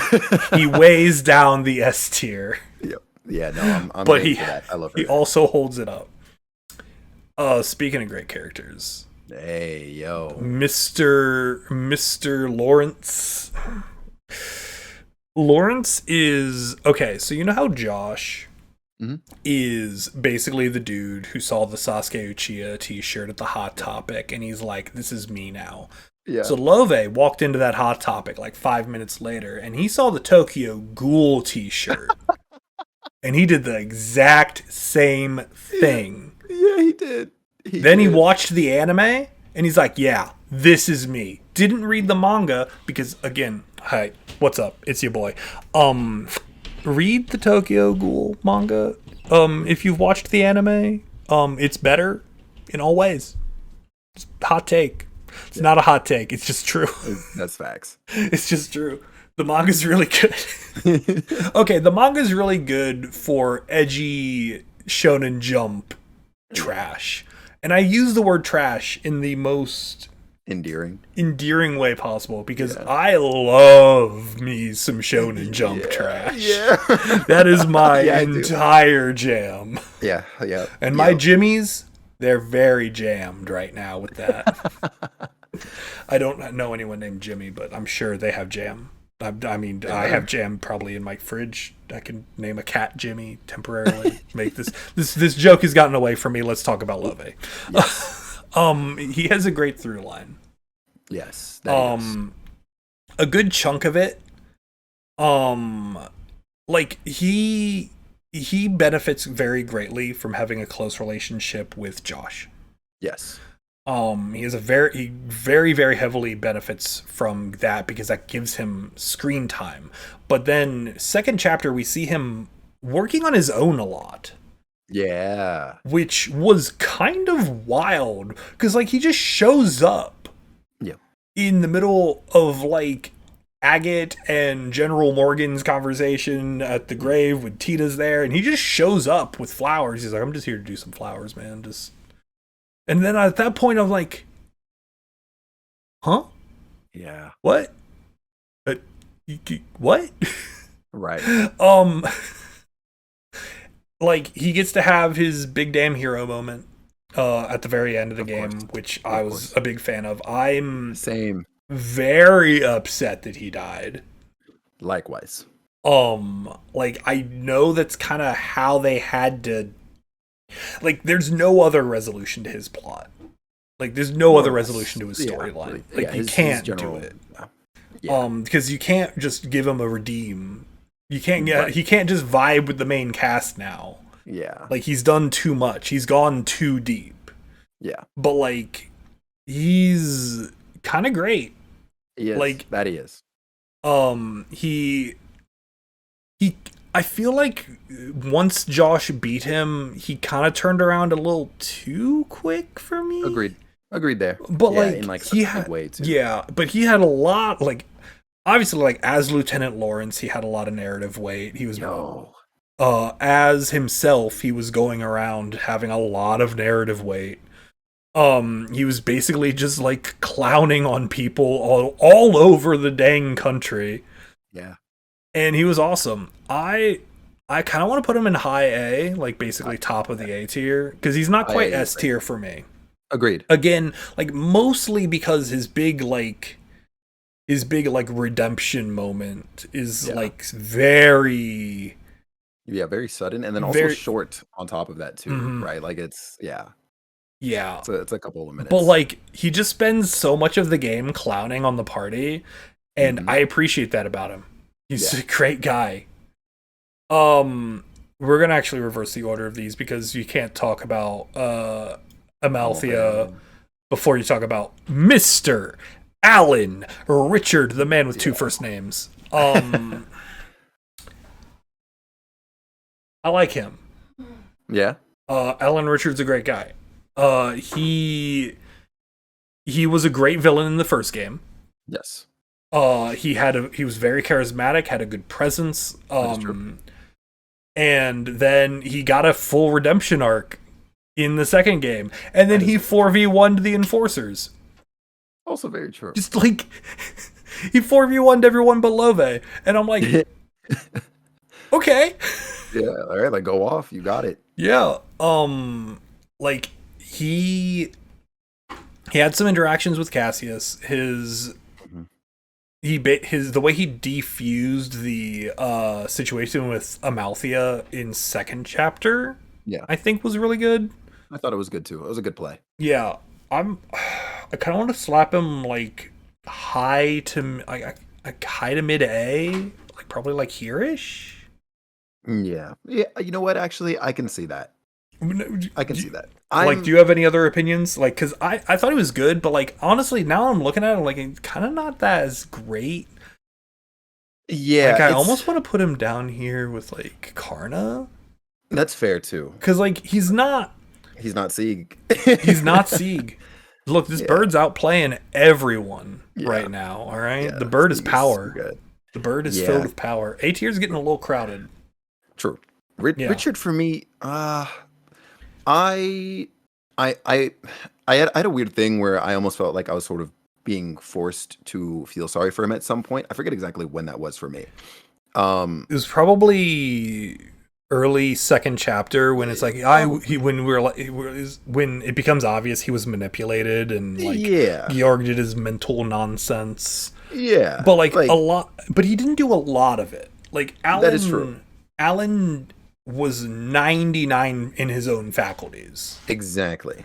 Georg just kind of pushed him in the right direction and be like, "You never saw me." Right. Exactly that. Yeah. And so like because of that, I was like, well, I don't really have a connection to him like that, and I don't exactly see the footwork to, I guess actually like actively feel sorry for him or anything. Mm-hmm. I will say in a way though, I did like I guess the idea from the Queen at least when she was like, well, you know, I'm not gonna fully fault him for everything that happened because he did it at least in our best interests and stuff. And like, yeah, it would have been a super corrupt like setup that he was going for, but in sort of coming back to that realization where it was like, hey, well, he's not trying to take over the world. He's not trying to, do some sort of grand, like super diabolical thing. He just wants to make sure his country's okay. I was like, okay, I can at the very least like gel with that. Just sort of, yeah, he was manipulated into doing all the things that he did, but his interests were at their best 100% of the way through. So I can, that's why I'm like, but I agree with his placement there actually. Yeah. Like he did what he did. It was misguided, but he did it. Yes. Yeah, like you said, for the greater good, even though it was very much against. I don't like Amalthea. Me neither. I wanted to deck her every opportunity. I wish I liked her more. Me too. Like she's like similar to how I don't like Olivier. Like I want to like Olivier less. I want to like Amalthea more. Yes. Because she's just like the concept of her is really good. Yeah. But the reality of her is not so much as great, and I'm like kind of just willing to eat her down here into C tier. Yeah, she's better than Grant because Grant's just a non-character. Yeah, pretty much. But like Amalthea is too. She buys in on her own hype, and she doesn't earn it. And that's like, actually perfect. Yeah, like she does a ton of stuff. Also, it's always funny because like at the end of first chapter, when you get to the save point, I think it's the save point right before the final boss, or maybe it's the midpoint camp. They have it's right after the Amalthea boss fight, and then they just kind of chuck her into a corner. Yeah. And then like when she comes back in the second chapter, I'm like, we should have left you in the ditch. Should have left you down there. Yep. Like, but whatever. It's like she's here. She's here. I wish I liked her. I don't. Yeah. She's just not great. That does it for the villains. Now we have a bunch of side characters. Woo! The Queen. Hey, yo, God bless the Queen. Bless the Queen. Bless the Queen. She's probably like the most competent ruler in any JRPG. Yeah. Like she's like low key, like one of the best side characters in the whole 100%. game. 100%. She takes an active role in several things. She's been a very good mentor to Chloe. She takes leadership on tons of stuff. She's just really good all around. I want to put her probably in A tier, right above our boy Alan. I agree there. I wish she had a little bit more screen time. Yeah. And that would be great, honestly. But other than that, like every time she was on screen, I was like, yeah, this is the ruler of this nation we're in. And she's doing a great job. Yeah. It's also like really funny when we first meet her. She's like, "Let me make you some tea." I'm like, "You're the queen." Yeah, I was about to bring that up actually. I was gonna say, I loved like just the occasional like I guess drops of her status. I guess like everybody would be like, "Oh yeah, the queen this, the queen that." So I like this gradual buildup we have in first chapter up until we finally meet her, because at that point I feel like you're probably anticipating finally getting to actually see this queen, because I don't even think you get to see like a picture of her or anything. You see her in the opening cutscene, the opening like movie, the movie, and like for like a split second, but that's all you see of her. Yeah, see, I didn't even like think back to that when mention of the queen. Other than that, she's a non-presence. Yeah.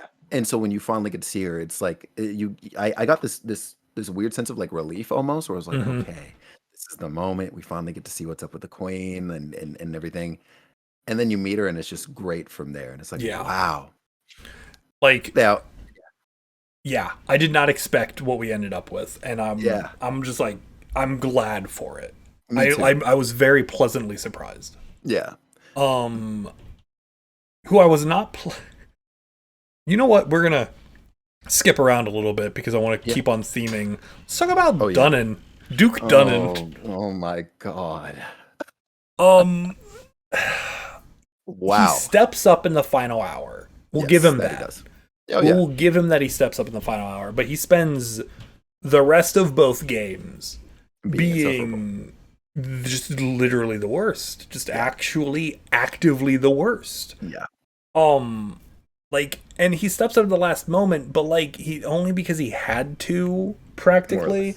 I feel like it's what he wanted to do, but like I feel like once kind of the pressure, he only steps up after Chloe takes the role.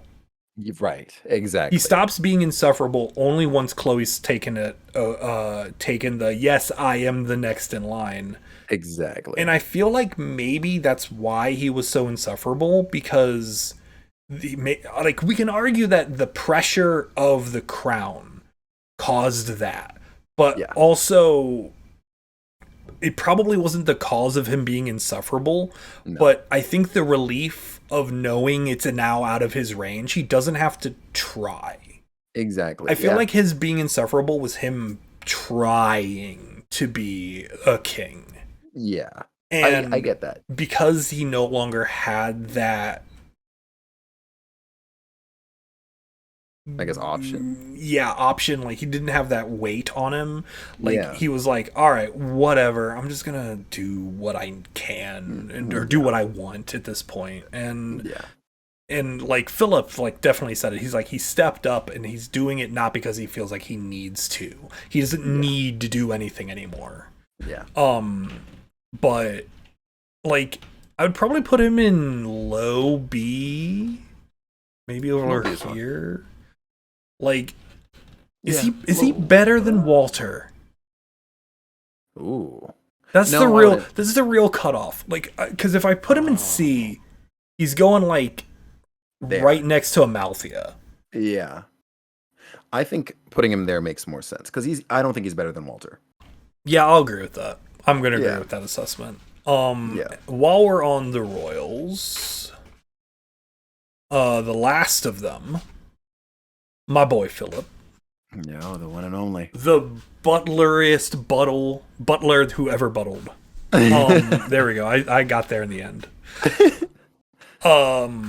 My voice is hoarse at this point. It's totally good. We can try and shotgun some of these. Yeah. Philip ended up. Fun fact, I didn't realize this. He was apparently the captain of the Royal Guard before Julia. Yeah. And so he's hyper competent combatant that I just had no idea about until like Ren made the offhand comment. Yeah. But then like it wasn't really obvious until he decided like 4v1 me, bros. Right. Yeah. When he did that, I was like, whoa, okay, listen. Yeah. I know you're coming out of retirement right now, but that's wild. Yeah. And like he was super awesome throughout both games. I absolutely love the dude. I'm very comfortable putting him right next to the queen. Yeah, I'm for it too. He's a great super happy with that. Yeah. Yeah. See, that is the nice thing about these down here is a lot of these are side characters. Like we can knock down a few of these real quick. Yeah. We're gonna do the Ravens. Yes. The Ravens. There's 4 of these idiots. Oh my god, why? Hold on, where'd the 4th one go? I know he's around here somewhere. Actually, aren't there only 3? I think it's just 3. Oh, maybe there were just 3. Oh yeah, there are just 3. I'm sorry. I was I like, thought there were that's 4. Pearl Hair, but that's Rocco right there. Yeah. They're fine. Yeah, they're like, all right. They again, like a lot of people, step up in the time of need, but they spend like the first game drunk, the second game half drunk, and then like we beat them up 4 times. Right. Yeah. Oh my god. Is it that many? Oh my god, it is. It might only be 3. It might legitimately only be 3. Yeah. Because we've beat them up once in the first game, once in the arena, and then once in the second game. Oh yeah, because the reason I was thinking 4 is because we beat up all of their minions before we beat them up in the first game. Yeah. Then there was also the lighthouse, right? Oh yeah, you're right. 4. You were correct. Yeah. Yeah. Wow. But like even then, we fight them 4 times. Yeah. And like, all right, they're punks. Pretty much. Like I'm just gonna yeet them down here with Kevin. That's extremely fair. I'm just gonna. They could just vibe with. Like I don't even know. I could not tell you which of the 3 did what. Yeah, like honestly, I would have put them all on one thing, but I had to make this in an hour, and someone sent me this file photos. No, you're totally good. Yeah, no, this makes perfect sense. Mm-hmm. Yeah. Let's talk about. Let's actually talk about the people who were vibing at Genis. We have Dean, Jill, and where's Hans? Here's Hans. We have the Dean Collins, Jill Riddenor, who does have a last name, and Hans, who does not. And there's just Hans. And it's Hans. Damn it, Hans. I want to talk about all 3 of these together because again, they kind of form a cohesive unit. Agreed. Especially Jill and Hans. The main difference between Jill and Hans is which of the party members were they hitting on at the time? And the answer is Josh. Yep. For both of them, I think, actually. Pretty much. No. Jill was always after Kloe. Never mind. That's my bad. Oh, yeah. No, she yeah, it was one of the other students who was after Josh. Yeah. I liked them. Like, I think they were perfectly competent characters. Mm-hmm. Jill and Hans, I'm very comfortable. Kind of just... Honestly, I would probably... God, I'm kind of using Walter.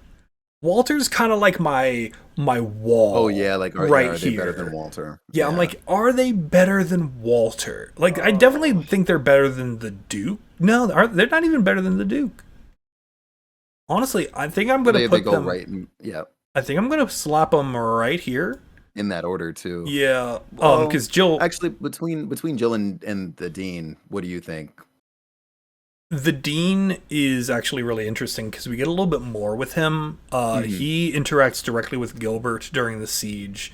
He also puts in a lot of work in the finale of the first game because he's in the castle and he's putting that stuff. He's putting in a little bit of work behind the scenes. That is true for Kloe. Like his relation, he does have a relationship with Kloe that's established. He's like one of the few people at the academy that knows her secret. Yeah. And he does actually quite a bit of help for the party. I'm kind of comfortable putting him like above the Duke. Yeah, that's probably they still C tier, but definitely above the Duke. Yeah. And I'm just gonna toss these 2 straight into the bottom of C tier. We have Davil and Elsa. They're the ambassadors to the 2. They're the 2 people who hang out in the embassies. Yeah. Like I remember Davil because he's got a lot of chin.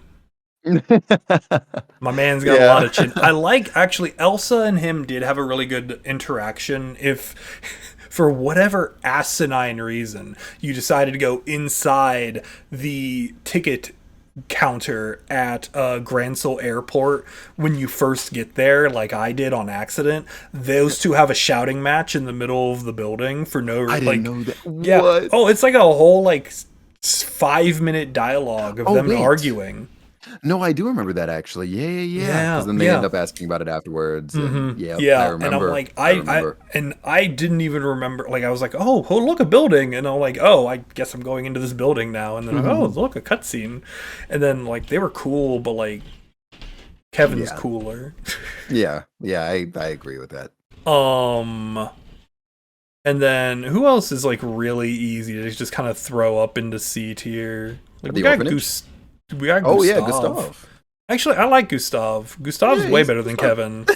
Significantly. Dude, Gustav sends us on a wild goose chase to go get a combustion engine twice. Yeah. Oh my god. We do have the orphanage as well. I actually really like Matron Teresa. Yep. Same. And I'm gonna yeet her up here into B tier. But like the kids... Yeah, kids, they're cute, but like they're not characters. Yeah, They're 100%. tropes. You could maybe get away with attempting to get like make a case for Clem, but then You could make Clem it, also yeah. doesn't get explored like past his trope. So Clem's cooler than Kevin. agreed. Yeah, he has his like, I'm the rebel, and then like he's like, He's I will sneaky. protect everyone and be the man. It's like, calm down, you're 6. Yeah, no, but he's a sneaky kid. Yeah, and then you have managed like to snag a bracer emblem, right? So I mean, Yeah. hey, yeah. Mary, like, because like Mary's like the smart one. Daniel's like the, I'm gonna ask the pertinent question now because of my psychic powers, and then Polly's like, what's an apple, or whatever her shtick was. I don't remember. Yeah, but, like, she was kind of like the super ditzy, like or Matron Teresa herself. Honestly, I can probably move her up a little bit. Cause I like she had a relationship with Chloe, the best non-Estelle character. Yep. And like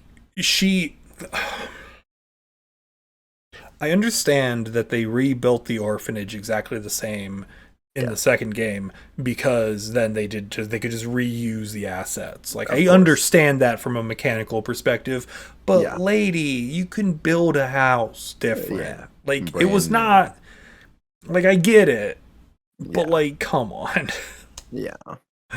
Like, I'm sure he doesn't mind. I'm sure your dead husband person doesn't mind if the house is slightly different. Right. Yeah, no, I agree. Oh, I missed a royal, Hilda, and Hilda's the best. Hilda gets to hang out with Philip because 100%. Because she got Josh in a dress, and really at the end of the day, anyone who can do that is all right in my book. Agreed. Yeah. No, actually, that knocks Jill up on just a little bit. She can be. That knocks Jill up just a little bit. Above the dude. Just a my goodness. Funny. You know what? All right, I've been putting this off. Let's talk about the Capuas. I'm gonna leave them down here because I don't want to drag 3 all the way up. Yeah, that's fine. I love them. Me too. A lot.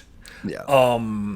Now, did you take? I don't know if you have to, but did you take Josette when she became playable into the ship? Do you have to do that? Okay, I was like, because I tried going in without her, I think, and it was freaking Joshua who would pop up and keep stopping me, all like, no, I think we should go back and get Josette. Man, damn it. Yeah, I was like, I didn't want to, but like, I did, and I'm like, we'll bring characters along for their plot bits. Why not? Right. Yeah, you don't have to. And Josette obviously gets like the most screen time because she has to hit on Josh.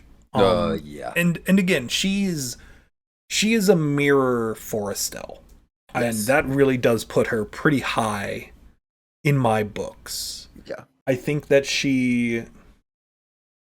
because basically, like, she has a gun instead of a staff. She's violent instead of violent, ultra violent, I guess. Right. Like, they're both very similar characters. I think the Capua family in general had a very good backstory. They're amazing. Like, and then their just dynamic is just hilarious. Don has big dad energy, and I love him to death. Don's the best. He's my freaking favorite. I would I'm looking at like B tier for them. Or maybe low A, even. What to say? Like, because they're better than Gilbert. Right. I personally, I would put Josette and Dawn in like bring them all up here. There. Like, Kyle's definitely the weaker of the 3. He is. I was like, does Kyle deserve to be an A though? Like, I don't. I mean, Kyle kind of doesn't. Kyle, like, I did need to kind of move them all up. I would probably put Kyle, honestly, like low B.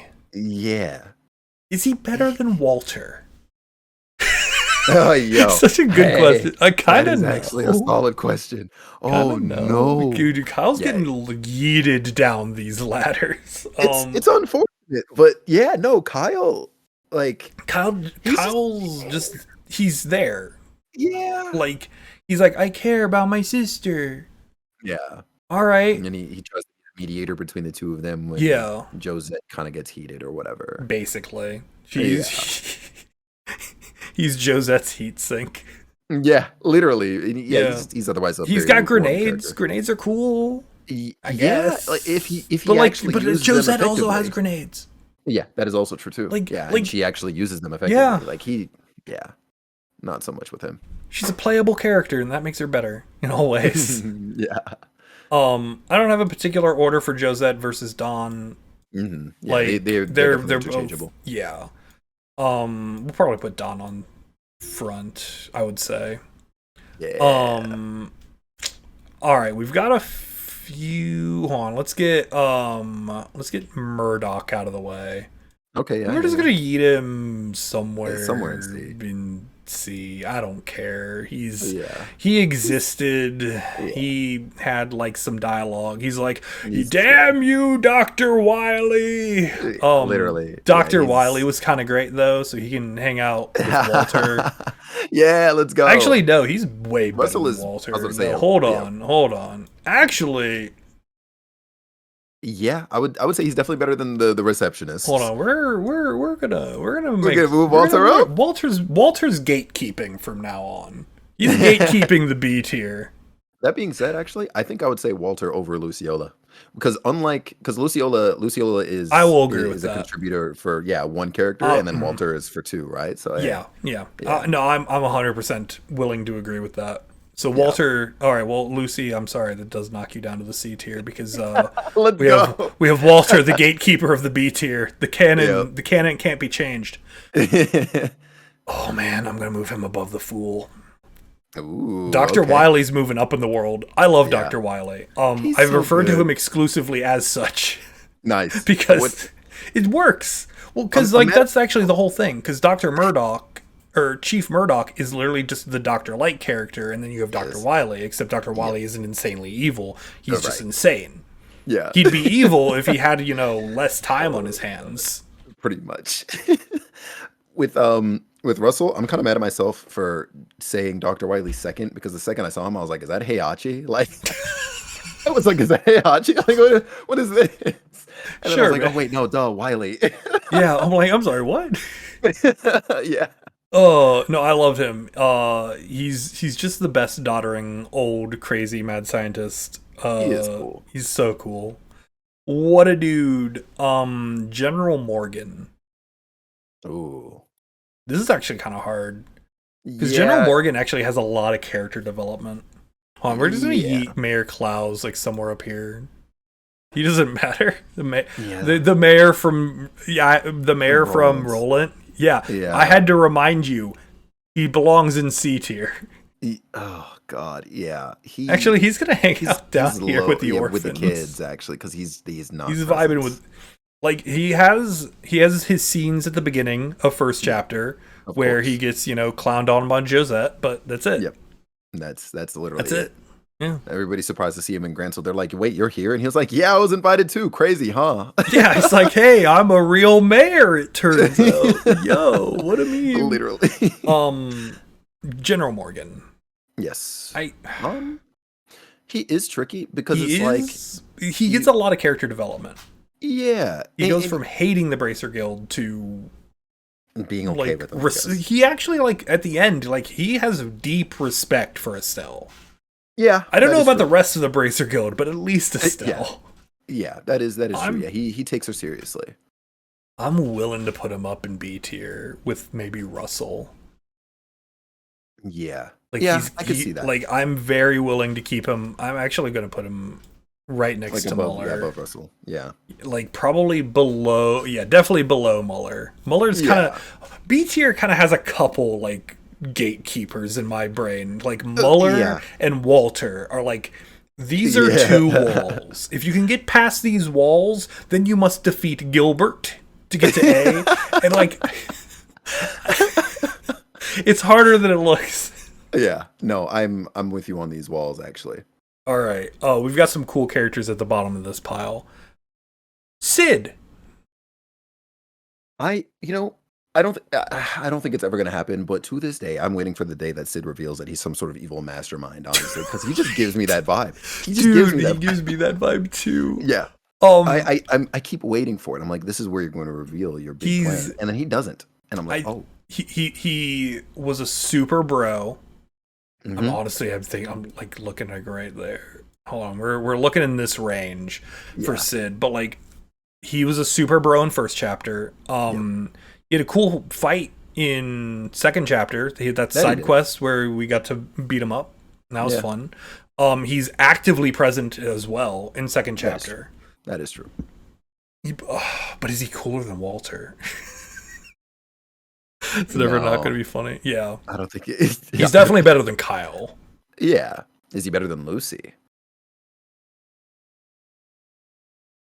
I'm going to make... That's tricky, and I'm going to say right? Yeah. It's hard, because he's like... Yeah, like he's present, but what does he contribute? And the answer to that is... He does a lot of logistics work. That's the thing. True. All of Sid's contributions are back end. Yeah. Like, because he's basically like... He's Cassius's... Like... dude who gets things done. Cassius is like, hey, Sid, do this thing. And Sid's like, all right, I did the thing. And then that's his job. Yeah. Like... And so every time he does a thing, it's very helpful. But, that's true. Yeah. So, like, he does a lot of contribution to the party. You know what? No, we're saving Ragnar for last. I want to talk about Mayor Maybell and Lila. Yo. Did you do Lila's side quest? I did. What do you think of her? Like Lila or Maybell? You know what? We're going to start with Lila. Okay. First, and then we'll go to Maybell, which I know seems backwards, but... No, I understand why. Lila was cool. I liked her backstory even too. Like, I always thought that there was something more to her. Like, the second we saw her, the second I saw her portrait, I was like, this character is cool. Wouldn't be surprised if similar to Philip, she was like combat capable, right? That's fully what I expected, like combat maid type thing. Oh yeah, I was super ready for that. Yeah. Was sad that we didn't get any type of that. But I know. It was sadly not her backstory. Yeah, unfortunately not. But where would I place her? See, now I'm looking at the walls we have here, dude, and I'm like, right? I'm gonna make a controversial move. Okay, show me. Really? Okay. Her character arc and backstory resonated with me really well. Being basically a child lost to the war. Yeah. And then not wanting, like she eventually kind of claimed that lost family, but being basically the mayor's second brain cell, if you will, is really good. And I just really I have a weakness for this character archetype. Just I'll fully admit that there's a little bit of bias. This is a 100% objective tier list, but a little bit of bias here. I'll be fully admitting it's the last few characters, so I don't care. But I liked her. I expected depth to her, and we got it. Yeah, and at the end of the day, that's just what I was all about. Yeah, no, I like that. Okay, I like that. Now, Maybell, on the other hand. Yeah. I'm very happy with her being on top of C tier. I can agree with that, too. Because she's not cooler than Walter. No. But she's cooler than everyone else that's not as cool as Walter. Yeah. And, the child prodigy who got greatness thrust upon her, so to speak, is another kind of archetype that I'm like, I like that trope, and it's well handled here. Yeah. In my opinion. Yeah. I would say, like, I don't know, just every time she's on screen, like, she's sarcastic, she's constantly skipping church, which I resonate with that greatly. Same. And she's just but she does have a sense of responsibility because again, Right. when Bose was attacked, she stepped up hard. Exactly. Yeah. And she's addicted to was caffeine, just like me. Yeah, there we go. She's me for real.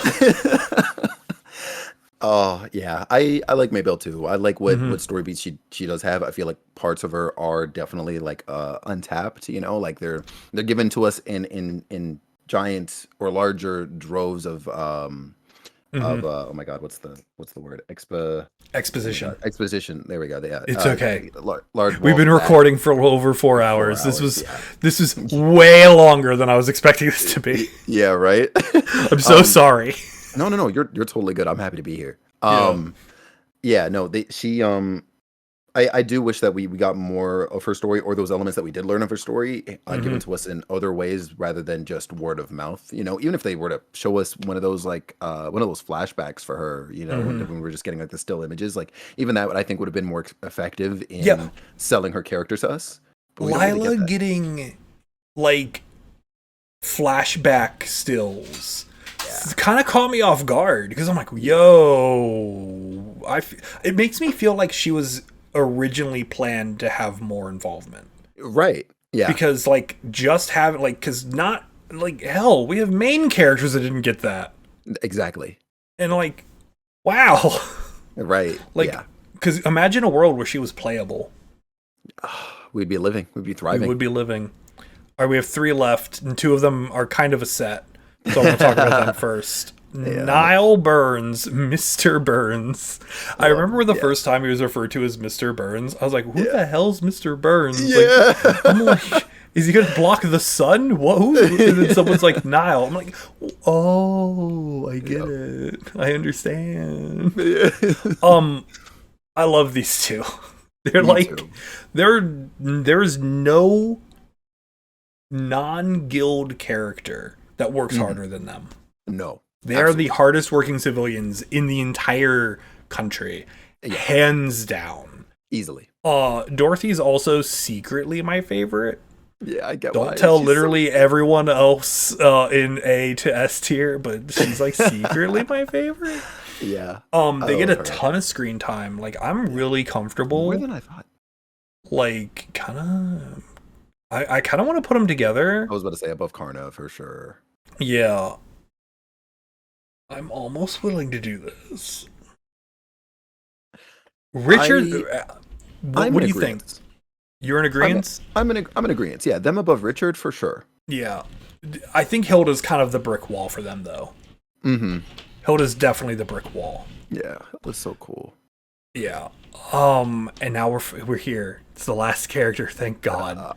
You'll notice that this is a screenshot and not art because he doesn't have art because he's not important. No, but he's a character. Yeah, right. Who happens to know Cassius Bright? Oh, you smell familiar. Mm-hmm. Oh, you reminds me of this man, Cassius. Yeah. Dad? And of course, he says that while speaking in tongues too, right? He's my dude, the tongue of old. My dude speaks ye olde English using psychic powers, where he probably is thinking it in Draconic or whatever, and then it's just being filtered through ye olde English or whatever. Yeah. Like, look, if you have psychic powers for communication, just speak normal English, dude. Right? Yeah, literally. Just like you're clearly keeping up with what's going on. Just you're not. You're not cool. Also, Ragnar gives me my favorite Agate moment as well, because Agate's like 1v1 me, bro. Yeah. And then he just gets absolutely destroyed because like that's when Love is with Ragnar, and so Agate goes like 1v1 me, bro, and Love is like dragon. Like, are you seeing this? Dragon? There's a dragon here. And he's like, 1v1 me, bro. And he's like, okay, I'm just going to stick the dragon on you. Yeah. Hope you enjoyed this one. That too. And then, I love that too. Love, he was so taken aback And then we get to Ragnar right before his boss fight, and then Agate's like, 1v1 me, bro. Yeah. And then Estelle's like, no, you idiot. This is a dragon. What did you not learn the last time? You absolute moron. You buffoon. Oh, you clod. I think Ragnar is one of those dudes who he knows he's important. Yes. And he acts like it. Like, yeah, cool, you're a dragon. Yeah, cool, you're supposed to, like, guard humanity. Yeah, cool, we get it. But, like, you don't have to be pompous. Right, yeah, exactly. Like you clearly are capable of communicating like a sane, normal person. Right. But, like, he is important, and he does save Estelle and Josh's life, which does give him points in my book. But he's not cooler than Walter. Absolutely not. But he can hang out in the B tier. I agree with this. Yeah. He's fine, but he's not cooler than Walter. Because no one's cooler than Walter. That man is cool. He's so cool. He's so cool that he's sitting at the bottom of B tier. He's so cool. He's so cool, but he's not as cool as this old dude we don't quite remember. Oh my god. Get out of here. Yeah. Yeah. My god. Yeah, Lugren can sit down. I had to look up how to spell his name like 5 times. Are you serious? Because the file I got was misspelled. And then when I Googled it, Google auto-corrected me. So I had to go to the wiki, look up Bose, go to his article, and then it's like, NPCs in Bose. And it's like, and he's not listed on the NPC list. So I had to go to the Bose Guild page, and then it's like, is the secretary, and then I go to his page, and then there's no last name because he's not important. Get out of here! Oh my god. Just get rid of him. Oh my gosh. Not cooler than Clem. There's no way. But he is cooler than Kevin. Yeah. Wait, is he? Yeah, I don't know. No. I don't. No. He gets to hang out with the John Chinman. He's the coolest of the people we barely remember. Yeah. Dang. Sorry, Lugren. Sorry, buddy. B tier was getting crowded and you didn't make the cut. All right, let's kind of recap what we've got. We'll do a quick review. Obviously, Estelle is best Estelle. Yeah, best Estelle and S tier. They're set, those are locked. I'm very happy with all of that. Oh yeah. I'm also pretty happy with A tier as it stands. Agreed. I love, like, because we have, like, the main party. It's actually kind of interesting because we have, like, a couple enforcers. Yep. The main party. And then all the royals, except for, you know, Dunnan, but he doesn't count. Well, yeah. Yeah. And then we have, like, News Team 5. Yeah. And then a couple random people. Mm-hmm. The only 2 Capuas. I don't think they made a third one. No, there's no way. And the best maid in the game. Yeah. I'm actually A tier I'm pretty happy with. Same. Yeah. B tier, obviously Gilbert's the best. Freaking Gilbert, yo. Gilbert's gotta be the best in B tier. What a guy. What a legend. Hearing his combat lines will forever echo in my mind. His voice acting was a gift. Yeah. Really. Yeah. We didn't deserve Gilbert Stien. Absolutely not. But we received him. We certainly received him. Kilika. I know I'm happy with Kilika. Yeah, same here. I'm happy with Scheraz's placement. I know you're not happy with Analace. Do you want to move Analace further down? I'm perfectly fine with that. I think she's in a good spot overall. I was about to say if she was to be moved, it would literally just be one spot down for me. Above below Mueller. Yeah, no, I can kind of agree with that. Yeah, I like her better than General Morgan. Exactly. And General Morgan's a good character. Yeah, exactly. But Analace, look, I know I'm hype on the ribbon, but but I can tell that I'm not being objective on that. I know. I'm going a little crazy. Let us hope that there is an opportunity for much more Analace in the future. Because I would like that a lot. Much like some of the other characters, I feel like in many ways she's untapped. Like I feel like she's put in a position where she could have been set up to have so much exposition for her, in meaningful ways, like in between all the major stuff going on, and then like it like doesn't happen, and I'm like, I feel like there's something potentially big going on with you, but like we were only seeing like that happy-go-lucky, like cute exterior. I kind of feel the opposite. I kind of think that there isn't a lot complicated with Analace. I think she's, and I kind of dig that. Like a lot of the other characters, especially ones with significant screen time, especially our party members, of course, they all have complications. That is true. But Analace is just kind there. She's the breath of fresh air, and that's why I think I like her so much. She's like, she's not complicated. She's just happy. Yeah. She has hobbies. True. And her kit was fun. I true. loved her kit. Maybe I'm edgy. Am I too edgy? Oh god. Are you too edgy? Am I just too used to this? Oh no. Better go to the Hot Topic. That's fair. I'm gonna have to. Dude, I have a gift card. I'm gonna have to go there at some point. I still get a $20 gift card once a year from family. I'm like, I haven't shopped at a Hot Topic in so long, except for these stupid gift cards. Oh god. I'm sorry. What were you saying? No, I guess I never really thought of that, funnily enough, where I'm just like, maybe there just shouldn't be anything more to her, and that she just is the way she is. Yeah, like, you know? I mean, it's kind of like what I was saying, like with Josh and Love. Like, they're edgy for the sake of it. Yeah. They're still great characters in their own right, but like the Josh's brooding is for the sake of the brooding. He likes the aesthetic of it. Yeah. And we see that so much in different media, and we praise it a lot in different media. But like, and hell, I was that way when I was, in college and stuff. But like, as I'm, becoming what I affectionately refer to as a weeb boomer, like, I love when there's just something not complicated going on. I agree. Are you familiar with Kaguya Love is War? Yeah, actually. So, are you caught up on the manga at all? No. All right. So you've watched like the anime.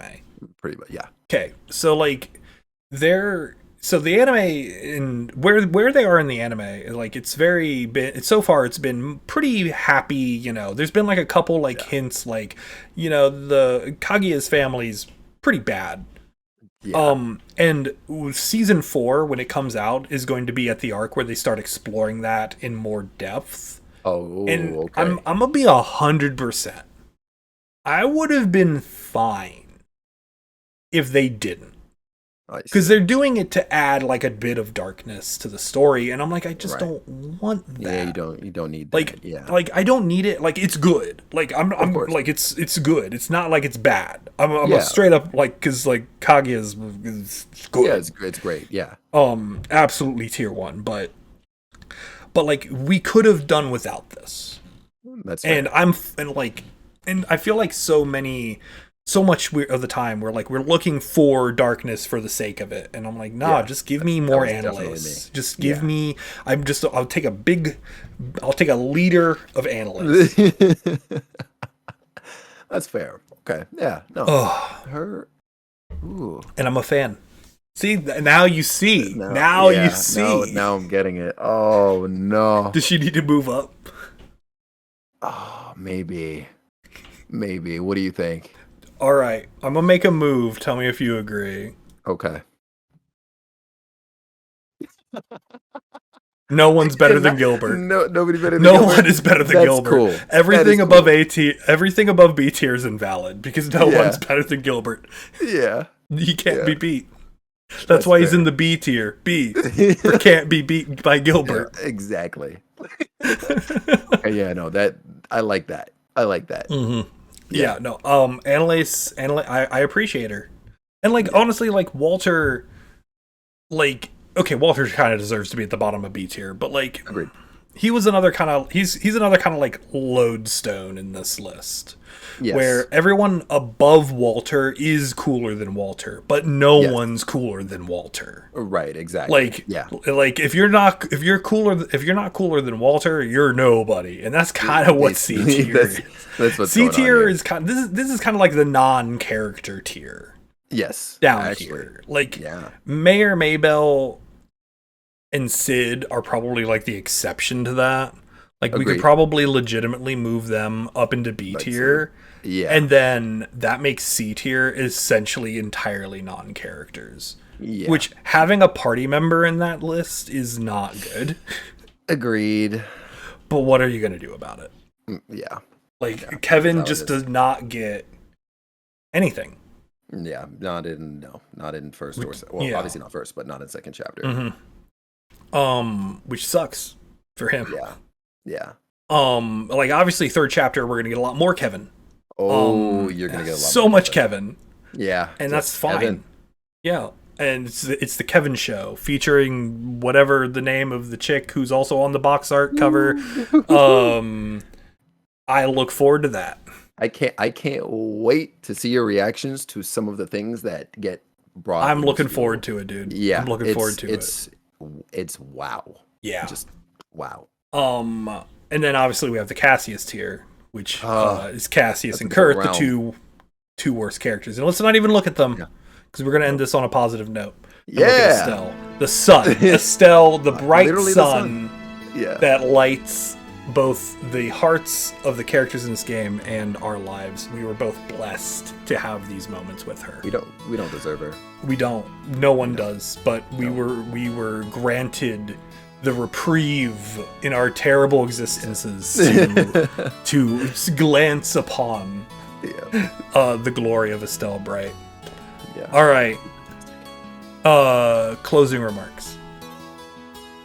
Like we said earlier, please play these games. Please do. They're so good. Legend of Heroes is so good.